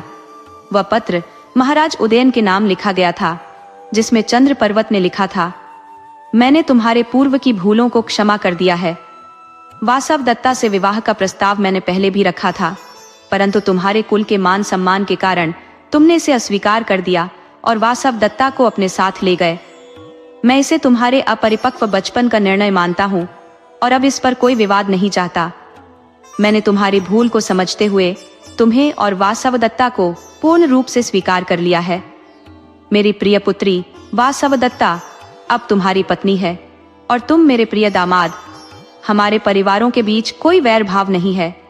तुम्हारा हमारे नगर में सदा स्वागत है। पत्र पढ़ने के बाद वासवदत्ता के मन का भारी बोझ उतर गया। लंबे समय से उसके मन में छाया हुआ संशय और व्यथा समाप्त हो गई। उसका हृदय आनंद और हल्केपन से भर गया। कुछ समय पश्चात महाराज उदयन ने वासवदत्ता से कहा, कई दिनों से शिकार खेलने नहीं गया हूं। सोचा था आज जाऊं, पर मेरा मन तुम्हारे बिना कहीं भी नहीं लगता। बताओ, तुम्हें छोड़कर मैं शिकार खेलने कैसे जा सकता हूं? वासवदत्ता ने मुस्कुराते हुए उत्तर दिया, यदि आपका मन नहीं लग रहा है तो मैं भी आपके साथ चलूंगी। अर्धांगिनी का धर्म है कि वह अपने पति को किसी भी व्यथा या कठिनाई में अकेला न छोड़े। महाराज उदयन ने प्रसन्न होकर कहा, ठीक है, कल शिकार पर जाने का कार्यक्रम बनाते हैं। अगले दिन शिकार के लिए काफिला तैयार किया गया। महारानी वासवदत्ता भी रथ में महाराज के साथ बैठी। जब रथ नगर से होकर निकला तो ग्रामीण आपस में बातें करने लगे। देखो, महाराज उदयन शिकार खेलने जा रहे हैं और महारानी वासवदत्ता भी उनके साथ है। महाराज उनसे अत्यंत प्रेम करते हैं, इसलिए वे हर समय उनके साथ रहती हैं। जिस जंगल को शिकार के लिए चुना गया था, उसके समीप लावा नामक एक छोटा सा गांव बसा हुआ था। वहीं काफिले का शिविर लगाया गया। आज वासवदत्ता ने महाराज के साथ विस्तृत चर्चा की। उन्होंने अपने पिता महाराज चंद्रपर्वत का भेजा हुआ पत्र भी दिखाया। इस पत्र को पढ़कर उदयन अत्यंत आनंदित हुए। सभी सैनिक और दास दासियां अपने अपने कार्यों में व्यस्त हो गए। महल में जोर शोर से तैयारियां प्रारंभ हो गई। इसी बीच महाराज अपने मंत्री के साथ शिकार खेलने वन की ओर प्रस्थान कर गए। जंगल पहुंचने पर वे दिन के मध्य तक शिकार की चप्पल गतिविधियों में लगे रहे।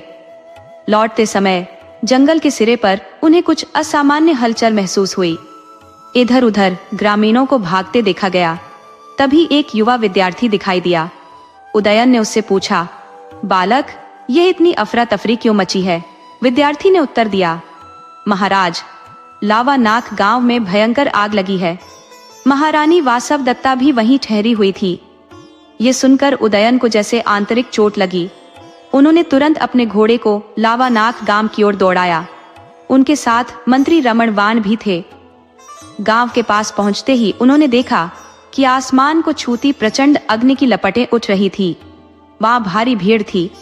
लोग पानी डालकर आग बुझाने का प्रयत्न कर रहे थे, किंतु आग थमने का नाम नहीं ले रही थी। भयावह लपटों के बीच कुछ भी स्पष्ट दिखाई नहीं दे रहा था। गांव वाले आपस में दुख भरी बातें कर रहे थे। कोई कह रहा था, बहुत अनर्थ हो गया, महारानी वासवदत्ता जलकर राख हो गई है। ऐसा कष्टदायक दिन भगवान किसी को न दिखाए। उदयन ने यह सुना तो उनका मन पीड़ा से विदीर्ण हो उठा। वे जोर से चिल्लाए, नहीं, ऐसा नहीं हो सकता। वासवदत्ता मुझे छोड़कर नहीं जा सकती। वे बार बार वासवदत्ता का नाम लेकर चीखने लगे। उनकी करुण चीत्कार किसी का भी हृदय चीर देने वाली थी। वासवदत्ता के बिना जीवन व्यर्थ मानते हुए वे तेजी से आग की ओर बढ़े और बोले, वासवदत्ता, जब तुम ही नहीं रही तो मैं जीवित रहकर क्या करूंगा?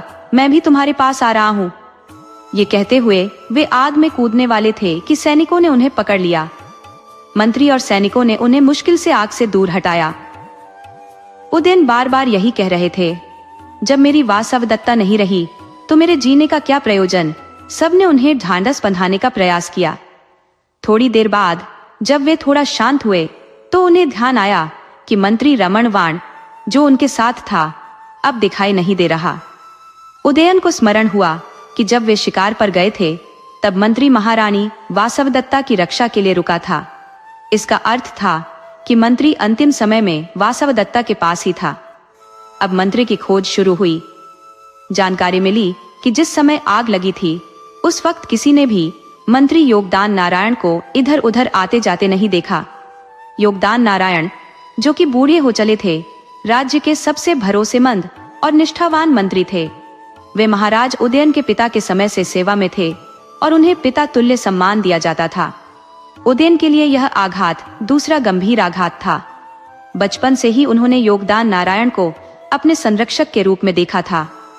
वे एक ऐसे व्यक्ति थे जिन्होंने कभी भी अपने हितों के बारे में नहीं सोचा, बल्कि अपना पूरा जीवन राज्य और राजा की सेवा में समर्पित कर दिया। उनकी निस्वार्थ निष्ठा और बलिदान को याद करते हुए उदयन की आंखों में अश्रुधारा फूट पड़ी। वे जोर जोर से विलाप करते हुए अपने प्रिय मंत्री को स्मरण करने लगे, जो उनके जीवन का अटूट हिस्सा बन चुके थे। समय बीतता गया, लेकिन उदयन की व्यथा कम नहीं हुई।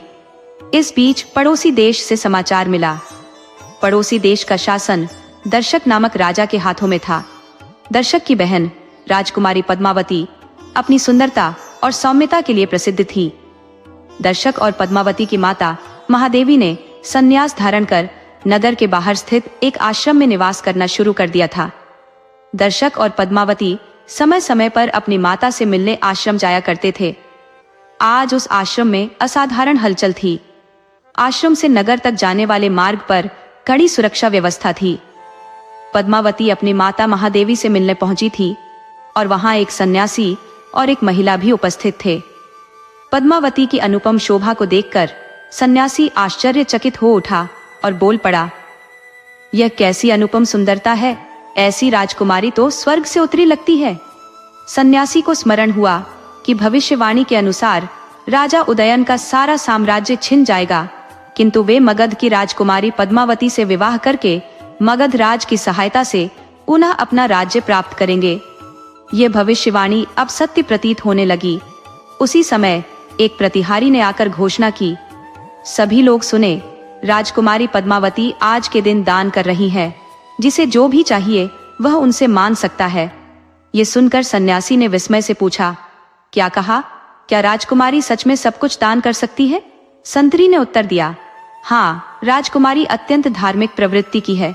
आप जो भी मांगना चाहे मांग सकते हैं। अच्छा, ठीक है, तब तो मैं अवश्य ही राजकुमारी पद्मावती के पास जाना चाहूंगा। सैनिक उन दोनों को लेकर राजकुमारी के पास पहुंचा और बोला, राजकुमारी जी, यह आपसे कुछ निवेदन करना चाहते हैं। पद्मावती ने विनम्रता से कहा, कहिए सन्यासी जी, आप क्या चाहते हैं? सन्यासी ने उत्तर दिया, मुझे ज्ञात हुआ है कि आज के दिन आप अपनी माताजी महादेवी से मिलने आती हैं और इस दिन आप जो भी मांगा जाए उसे दान में प्रदान करती है। क्या यह सत्य है? पद्मावती ने उत्तर दिया, हाँ, यह सत्य है। कृपया बताइए, आप क्या मांगना चाहते हैं? सन्यासी बोला, मैं किसी वस्तु का इच्छुक नहीं हूँ, बल्कि मैं एक गहन चिंता में हूँ। यह मेरी बहन है। इसका पति परदेश गया हुआ है और उसने कई दिनों से कोई संदेश नहीं भेजा।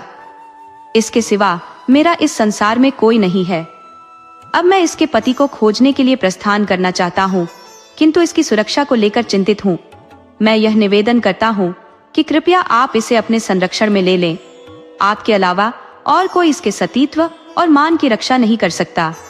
पद्मावती ने सहमति जताई और कहा, ठीक है, आप इसे मेरे पास छोड़ सकते हैं। इसका नाम क्या है? सन्यासी बोला, इसका नाम अवंती है। यह अत्यंत संकोची और मधुर स्वभाव की है।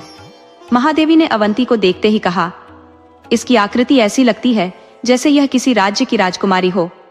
तभी एक सैनिक ने आकर कहा, महादेवी जी, लावण गांव से एक विद्यार्थी आया है, क्या उसे भीतर बुलाया जाए?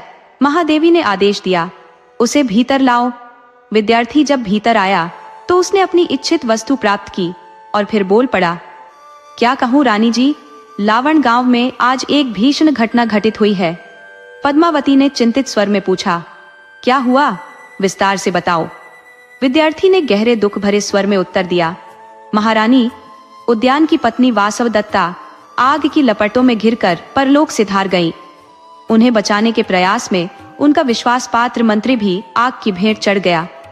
ये सुनकर वहां सन्नाटा छा गया। विद्यार्थी ने आगे कहा, यह अत्यंत ही दुखद दृश्य था। महाराज उद्यान इतने व्यथित हो गए कि स्वयं अग्नि में कूदने का प्रयास किया, परंतु उनके मंत्रियों ने उन्हें रोक लिया। वासवदत्ता के कुछ आभूषण जो अग्नि में जलने से बच गए थे, महाराज उन्हें अपनी छाती से लगाकर विलाप करते रहे। पद्मावती ने दुख भरे स्वर में कहा, यह तो बहुत ही हृदय विदारक घटना है। अवंती, जो यह सुनकर रो पड़ी थी, को देखकर पद्मावती ने पूछा, तुम क्यों रो रही हो? सन्यासी ने उत्तर दिया, यह बहुत ही भावुक और कोमल हृदय की है, इसलिए यह गहरे दुख को सहन नहीं कर पाती। विद्यार्थी को देखकर अवंती ने तुरंत अपना घूंघट कर लिया। यह देखकर सन्यासी ने कहा, यह प्रायः पुरुषों के समक्ष नहीं आती और अत्यंत लज्जालु स्वभाव की है। पद्मावती ने अपने विचारों में डूबते हुए सोचा कि इस स्त्री की रक्षा करना मेरा दायित्व है। यह सतीत्व और शील की प्रतिमूर्ति है। वासवदत्ता ने वत्स नगरी आगमन के उपरांत शत्रु आरोणी के साम्राज्य का अधिकांश क्षेत्र पराजित कर लिया था। तब चिंतित मंत्रियों ने वासवदत्ता को यह परामर्श दिया कि मगध की शक्तिशाली राजकुमारी पद्मावती से विवाह संबंध स्थापित करना ही एकमात्र उपाय है। इससे न केवल खोया हुआ साम्राज्य वापस पाया जा सकता है, बल्कि भविष्य के लिए भी सुदृढ़ सुरक्षा सुनिश्चित होगी। वासवदत्ता इस विचार से सहमत हो गई। योजनानुसार शिकार का बहाना बनाकर लावण गांव के निकट शिविर लगाया गया। उसी रात मंत्री ने एक अवसर देखकर शिविर में गुप्त रूप से आग लगा दी और यह अफवाह फैलाई कि वासवदत्ता आग में जलकर भस्म हो गई और उन्हें बचाने के प्रयास में मंत्री स्वयं भी मारे गए। वास्तविकता यह थी कि वासवदत्ता ने अवंतिका का स्वरूप धारण कर लिया था और मंत्री योग धारण कर सन्यासी बन गए थे। योजनाबद्ध तरीके से दोनों मगध पहुंच गए और पद्मावती से मिले। उन्होंने पद्मावती से कहा कि अवंतिका का पति प्रदेश में है और वे उसे ढूंढने स्वयं जाएंगे। इस बहाने अवंतिका को उन्होंने पद्मावती की देखरेख में छोड़ दिया। विद्यार्थी की बात सुनकर जब पता चला कि रमण वन में मंत्री रात पर राजा के साथ थे, तो अवंतिका और मंत्री के हृदय को कुछ सांत्वना मिली। इस भयंकर आघात से राजा की रक्षा बड़े प्रयत्न से की जा रही थी। विद्यार्थी के वर्णन को सुनकर पद्मावती ने सोचा, यह व्यक्ति कितना प्रेमी होगा, जिसने अपनी पत्नी की मृत्यु के उपरांत स्वयं को भी समाप्त करने का निश्चय कर लिया। यदि मंत्री उसे नहीं रोकते तो वह निश्चित ही अपना जीवन त्याग देता। पद्मावती का हृदय करुणा और प्रेम से भर गया। उसके मन में उद्यान के प्रति एक अद्भुत आकर्षण और अनुराग उत्पन्न हो गया। महादेवी ने पूछा, पद्मावती के विवाह के लिए किसी राजा ने प्रस्ताव भेजा है? प्रधान दासी सारिका ने उत्तर दिया, उज्जैनी के राजा चंद्र प्रमोद ने अपने पुत्र गोपाल के लिए प्रस्ताव भेजा है। सारिका के उत्तर से अवंतिका का हृदय हर्ष से भर गया। उसे अपने भाई गोपालक की स्मृति हुई और उसके नेत्र सजल हो गए। उसके हृदय में प्रसन्नता और व्याकुलता का संचार हो गया। मंत्री ने सन्यासी रूप में जाने की अनुमति मांगी। अवंतिका की आंखें छलक उठी। वह सोचने लगी, भाग्य ने मुझे ऐसा दंड दिया है कि पहले अपने पति और साम्राज्य की रक्षा के लिए घर छोड़ना पड़ा और अब मेरे संरक्षक भी मुझे छोड़कर जा रहे हैं। मैं फिर से अकेली हो रही हूँ। सन्यासी के निर्देशानुसार अवंतिका की देखभाल का जिम्मा लेकर पद्मावती उसे अपने साथ राजमहल ले आई। दासियों और सेवकों से घिरे इस परिवेश में कुछ ही दिनों में पद्मावती अवंतिका के अप्रतिम सौंदर्य और सहज स्वभाव से अत्यधिक प्रभावित हो गई। उनके व्यवहार में जो विनम्रता और गहराई थी, उसने पद्मावती के मन में अवंतिका के प्रति विशेष स्नेह जागृत कर दिया। पद्मावती ने अपने दिल के कोमल रहस्यों को अवंतिका के साथ शेयर करना शुरू कर दिया। वह मन ही मन सोचती कि अवंतिका निश्चय ही किसी उच्च कुल की स्त्री है, परंतु सन्यासी की बातों पर भरोसा करते हुए वे यह मान बैठी कि अवंतिका के पति का परदेश जाना और उसका दुख से भरा हृदय इस स्थिति का प्रमाण है।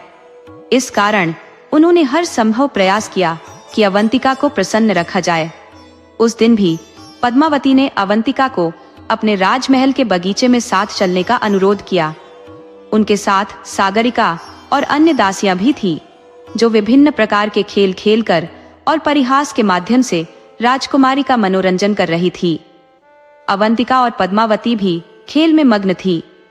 खेलते खेलते अवंतिका ने पद्मावती से प्रश्न किया, क्या तुम्हें चंद्र पर्वत के पुत्र गोपालक का विवाह प्रस्ताव स्वीकार है? यदि हाँ, तो निश्चय ही तुम्हारा विवाह उसी से होगा। इसी बीच सागरिका ने मुस्कुराते हुए हस्तक्षेप किया, लेकिन राजकुमारी तो गोपालक से विवाह करना ही नहीं चाहती। अवंतिका ने उत्सुकता से पूछा, क्यों, ऐसा क्या कारण है? सागरिका ने रहस्योद्घाटन करते हुए कहा, क्योंकि राजकुमारी तो उदयन से प्रेम करती है और उन्हीं से विवाह करना चाहती है। सागरिका के इस कथन ने अवंतिका को भीतर तक झकझोर दिया। भले ही यह वही परिणाम था जिसकी योजना अवंतिका और मंत्री ने बनाई थी, फिर भी यह सुनकर उनके हृदय में एक विचित्र वेदना उठी। उन्होंने स्वयं को यह सोचते हुए पकड़ा, तो यह भी प्रेम करने लगी। क्षण भर के लिए अवंतिका के भीतर जलन का भाव उमड़ा, लेकिन फिर उन्होंने अपने विचारों को झटका और मन ही मन कहा, यही तो हमारी योजना थी, यह सफल हो रही है, और अब जब इसके पूर्ण होने का समय आया है तो मुझे यह असहज क्यों लग रहा है। उसी समय 2-3 दासियां दौड़ती हुई आई। उन्होंने राजकुमारी को प्रणाम करते हुए हंसकर कहा, राजकुमारी जी, आपके लिए एक शुभ समाचार है। पद्मावती ने उत्सुकता से पूछा, बताओ क्या समाचार है? दासियां खिलखिलाते हुए बोली, आपका विवाह तय हो गया है, क्या हमें पुरस्कार मिलेगा? दासी ने हर्षित होकर कहा, हो गया? ये सुनते ही पद्मावती उत्सुकता से पूछ बैठी, किससे? दासी ने मुस्कुराते हुए उत्तर दिया, तुम्हारे भाई महाराज दर्शक ने तुम्हारा विवाह महाराज उदयन से तय कर दिया है। इस बात पर सभी दासियां और सखियां खिलखिला उठी। जल्द ही पद्मावती और उदयन का विवाह संपन्न हुआ और समय के साथ राजा उदयन ने अपना खोया हुआ राज्य भी पुनः प्राप्त कर लिया। एक दिन राजा चंद्र पर्वत और रानी अंगारवती राजा उदयन से मिलने उनके महल आए। उदयन अत्यधिक लज्जित थे, क्योंकि उन्होंने उनकी पुत्री को उनकी इच्छा के विरुद्ध विवाह के लिए अपने साथ ले लिया था और उसकी उचित देखभाल भी नहीं कर पाए थे। राजा चंद्र पर्वत ने उन्हें सांत्वना देते हुए कहा, इसमें तुम्हारा कोई दोष नहीं है। हाँ, तुमने हमारी अनुमति के बिना यह विवाह किया, लेकिन हमने इसे युवावस्था की भूल मानकर क्षमा कर दिया। उन्होंने एक चित्र दिखाते हुए कहा, हमने वासव दत्ता के साथ तुम्हारा चित्र बनवाकर प्रतीकात्मक विवाह किया था। जब पद्मावती ने उस चित्र को देखा तो वह आश्चर्यचकित रह गई। उन्होंने विस्मित होकर कहा, यह तो वाकई अद्भुत है। इसके बाद उन्होंने राजा को यह बात बताई। राजा इस बात से अत्यंत प्रसन्न हुए। राजा ने आदेश दिया कि वासव दत्ता को तुरंत महल में बुलाया जाए। उनके साथ विरीसी, जो कि राजा के प्रिय मंत्री थे, भी महल में आए। विरीसी ने राजा को सारी सच्चाई विस्तार से बताई कि उन्होंने इस स्थिति में ऐसा क्यों किया था। ये जानकर राजा बहुत आनंदित हुए। वासव दत्ता और उनके सबसे प्रिय मंत्री विरीसी को देखकर उनकी खुशी का ठिकाना नहीं रहा। इसके बाद महल में आनंदोत्सव का आयोजन हुआ। ढोल नगाड़े बजने लगे और महल खुशी के रंग में सराबोर हो गया। पद्मावती और वासव दत्ता ने बहनों की तरह परस्पर स्नेहपूर्ण संबंध स्थापित किया। राजा, रानी और उनके मंत्रीगण अब संतुष्ट जीवन व्यतीत करने लगे। उनके दिन प्रेम और सौहार्द से भर गए। अगर यह कथा आपको प्रिय लगी हो तो कृपया इसे अधिक से अधिक लाइक करें, शेयर करें और सब्सक्राइब करें। राधे राधे।